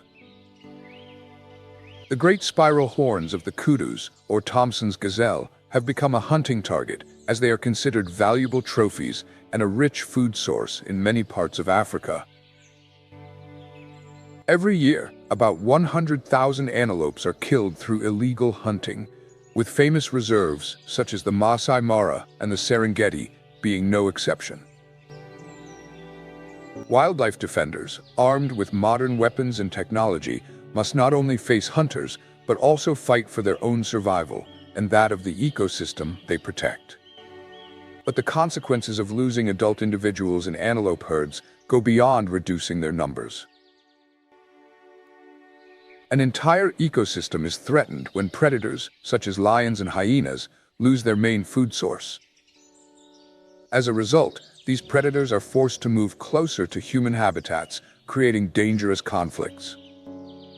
These confrontations not only cause environmental damage, but also affect the economy. Farmers and local communities face invasive wildlife. So have you ever wondered, if this loss continues, can we prevent the collapse of the savanna ecosystem? The survival of animals is becoming more difficult than ever. However, not all hope is lost. Around the world, conservation efforts are being carried out with perseverance and hope for the future of wildlife, including antelope. Reserves, such as the Masai Mara in Kenya and the Serengeti in Tanzania, are not only safe havens for antelope herds, but are also the hubs of some of the world's largest conservation initiatives. With hundreds of thousands of hectares of protected land, they provide a natural habitat where antelopes are not threatened by agriculture or illegal hunting. The reintroduction of the oryx gazelle in Chad is a prime example of the power of conservation efforts. In the 1990s, this antelope was thought to be extinct in the wild. However, thanks to international cooperation, hundreds of individuals have been reintroduced, and now more than 200 oryx gazelle are living freely in their natural habitat. Are these efforts enough to give hope to other wild animals and save the savanna ecosystem? The story of the antelopes is not only a story of survival, but also a reminder of the importance of protecting our habitats, lest these animals become a memory in the Red Book of Humanity. But one thing has changed in the past 5 years. Technology has changed the game. Innovations using technology to monitor, protect wildlife, and prevent illegal hunting have significantly reduced the number of illegal hunting incidents. Technology, perhaps, is the key to protecting the future of wild animals. Over the years, illegal hunting has decreased by 50%. Nature reserves now use advanced technology, such as drones, to monitor large areas of land, quickly detecting illegal activities. Infrared cameras are also used to monitor the movements of antelope herds at night, preventing stealthy hunters. These technologies have not only protected antelopes, but have also helped prevent and eradicate more than 1,000 illegal hunting cases in African reserves over the past few years. The story of antelopes is not only a story of resilience, of the ability to overcome the challenges that nature has posed. It is also the story of us, people who have the power and responsibility to protect animals, to preserve an important part of the colorful picture of nature. When we protect the antelopes, we are also protecting an essential piece of the ecosystem, where every animal has an irreplaceable role. This is how we protect the sacred gift that nature has given us. The conservation journey is never easy, but every effort, every successful project, is a step closer to a future where herds of antelopes will continue to dance across the savanna fields, maintaining the eternal cycle of nature. In that future, humans will not only be observers, but also companions, protectors, and tellers of the magical story of creation. Have you ever had the opportunity to admire the wild beauty of antelopes in their natural habitat? Share your feelings by leaving a comment below this video. You've probably heard about the great migrations in the natural world, journeys that are not only inspiring, but also incredibly fierce. But do you really understand the challenges and dangers that animals face on each arduous step? Nothing is easy here. We're talking about the lives of the most extraordinary creatures on the planet, those who have survived the harsh test of nature. From the arid desert lands, where the heat seems to burn everything, to the raging rivers that can sweep away all living things, and even the cold, icy regions where life is more fragile than ever. There, nature is not only a home, but also an arena of life and death, forcing species to adapt or be eliminated. These migrations are a symbol of perseverance and determination.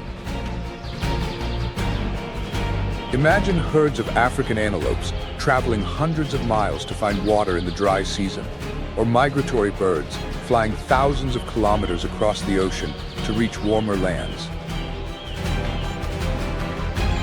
This is not just a journey, but a fierce battle for survival, where only the strongest, bravest, and most resilient can continue their story.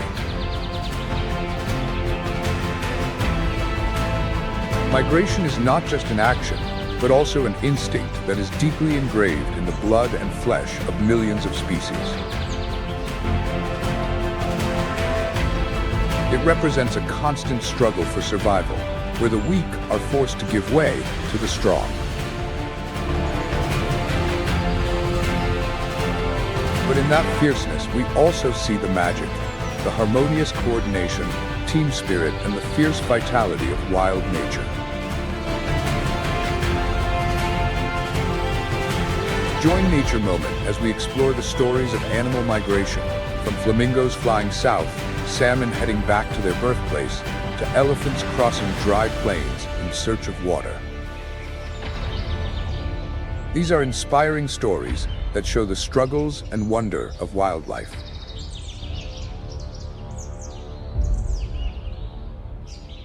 Nature has a way of surprising us, and the Great Migrations are a testament to that.